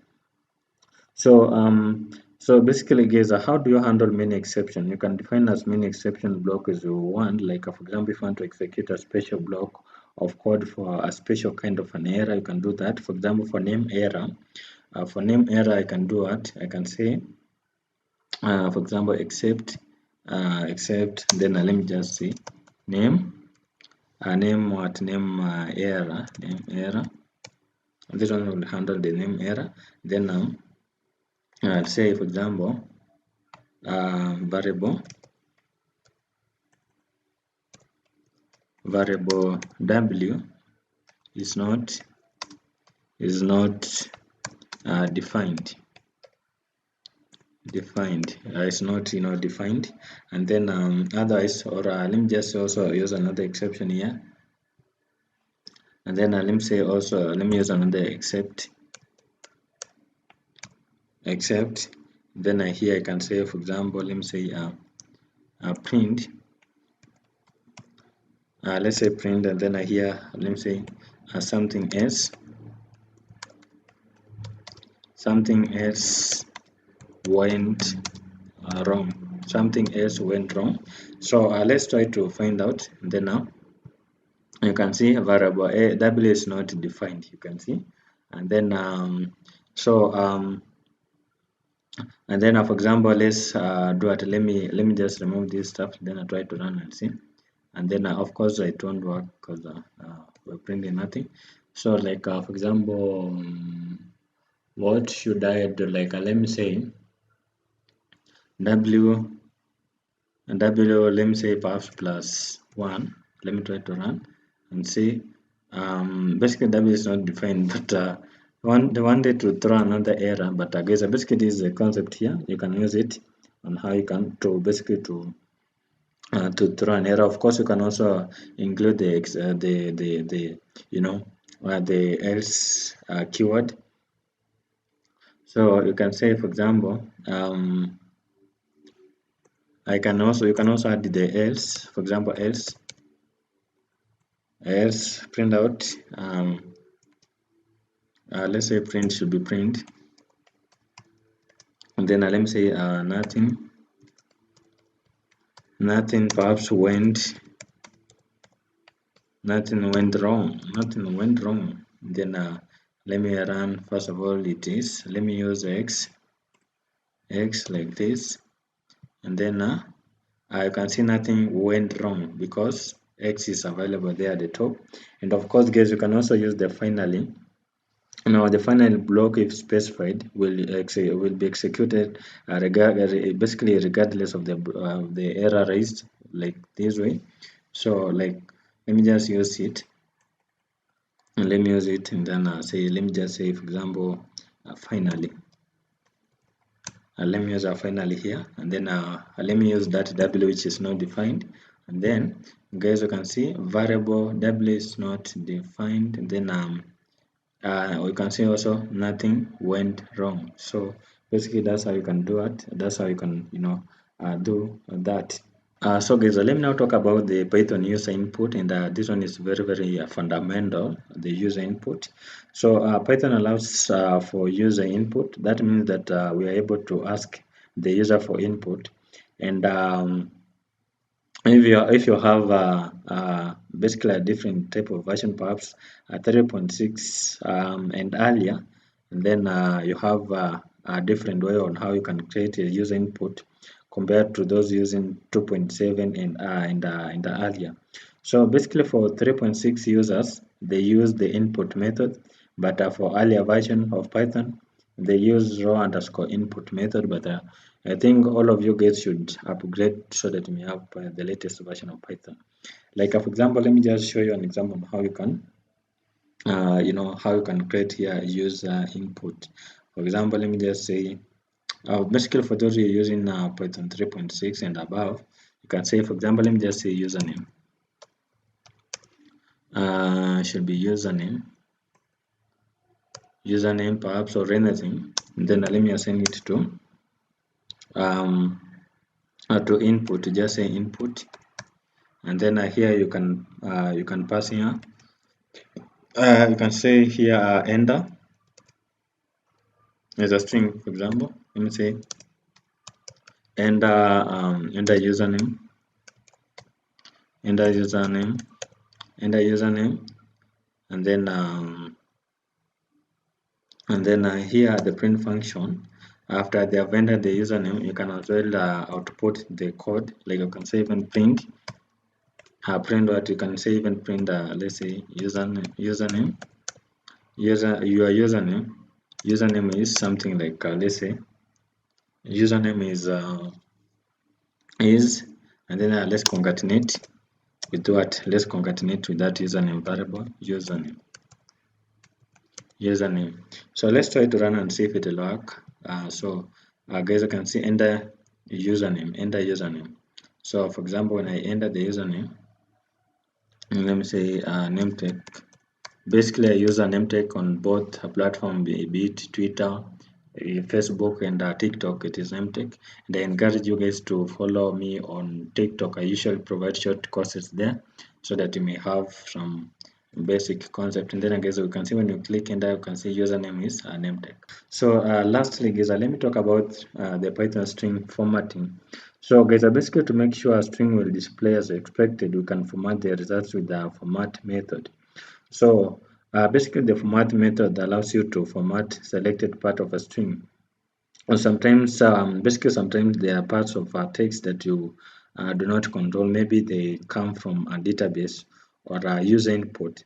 So to control such values, then it's a good practice to add placeholders, which is defining the curly brackets in the text, and run the values through the format method. Otherwise, sometimes users or people can use that technique to hack you. So it's a good practice to use the placeholders, to collect such items. For example, if you want to add a placeholder where you want to display the price, let me show you that. For example, let me say price, a price of something, right? Price of a laptop. Let me say, for example, it is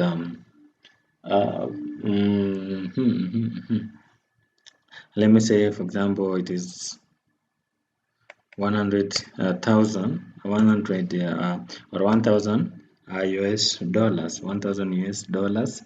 And then, for example, let me say the text, the string text. I can say, for example, the price. Let me use a string. Let me say the price of a laptop is approximately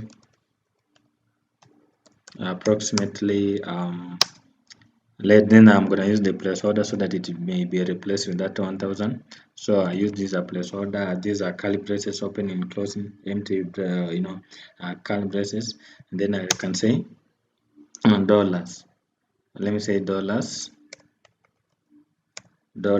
and then here I'll say print. The print function can say, for example, let me say print, and then here you can pass in txt, that variable, then dot format now.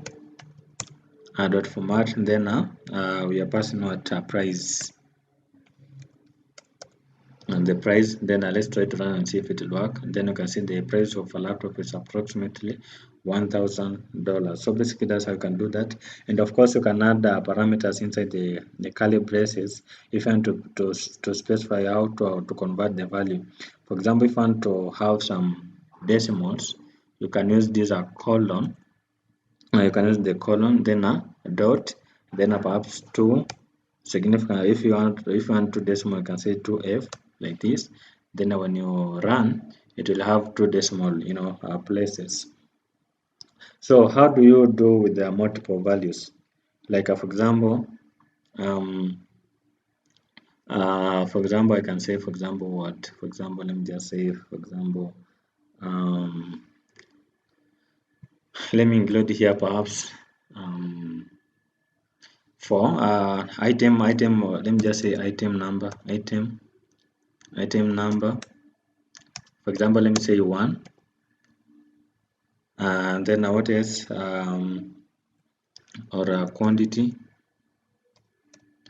I think quantity is best. Let me use 1. Of course, I can even remove this item number because the quantity I think is best. So it's gonna be 1, and then the price of one laptop. So it's gonna be let me use here 1 laptop, like this. So here should be the first item, right? Or what I do here are the print function. I'm gonna print here. I can start with the quantity,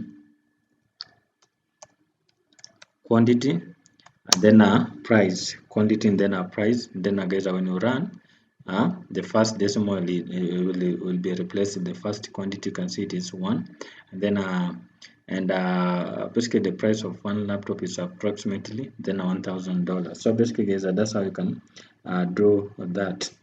So guys, basically this is the end of the course, and guys, you've learned a lot. I think by now guys, you can do something great. And guys, if you find the video is helpful, please subscribe, like, and share the video to your friends. And also you can watch other courses. For example, if you want to dive into data science field, you can learn NumPy. I have a course on NumPy in this YouTube channel. I have a course on pandas for also data science. I have matplotlib for data visualization, and I have many courses here. If you want to go to web development, I have a Django course and HTML, CSS, and other courses that you can begin to develop websites, and many others. But for now guys, I really appreciate you for your time, and keep coding to remain relevant, or to maintain your skills that you've obtained here. So guys, if you have any question, let me know in the comment section.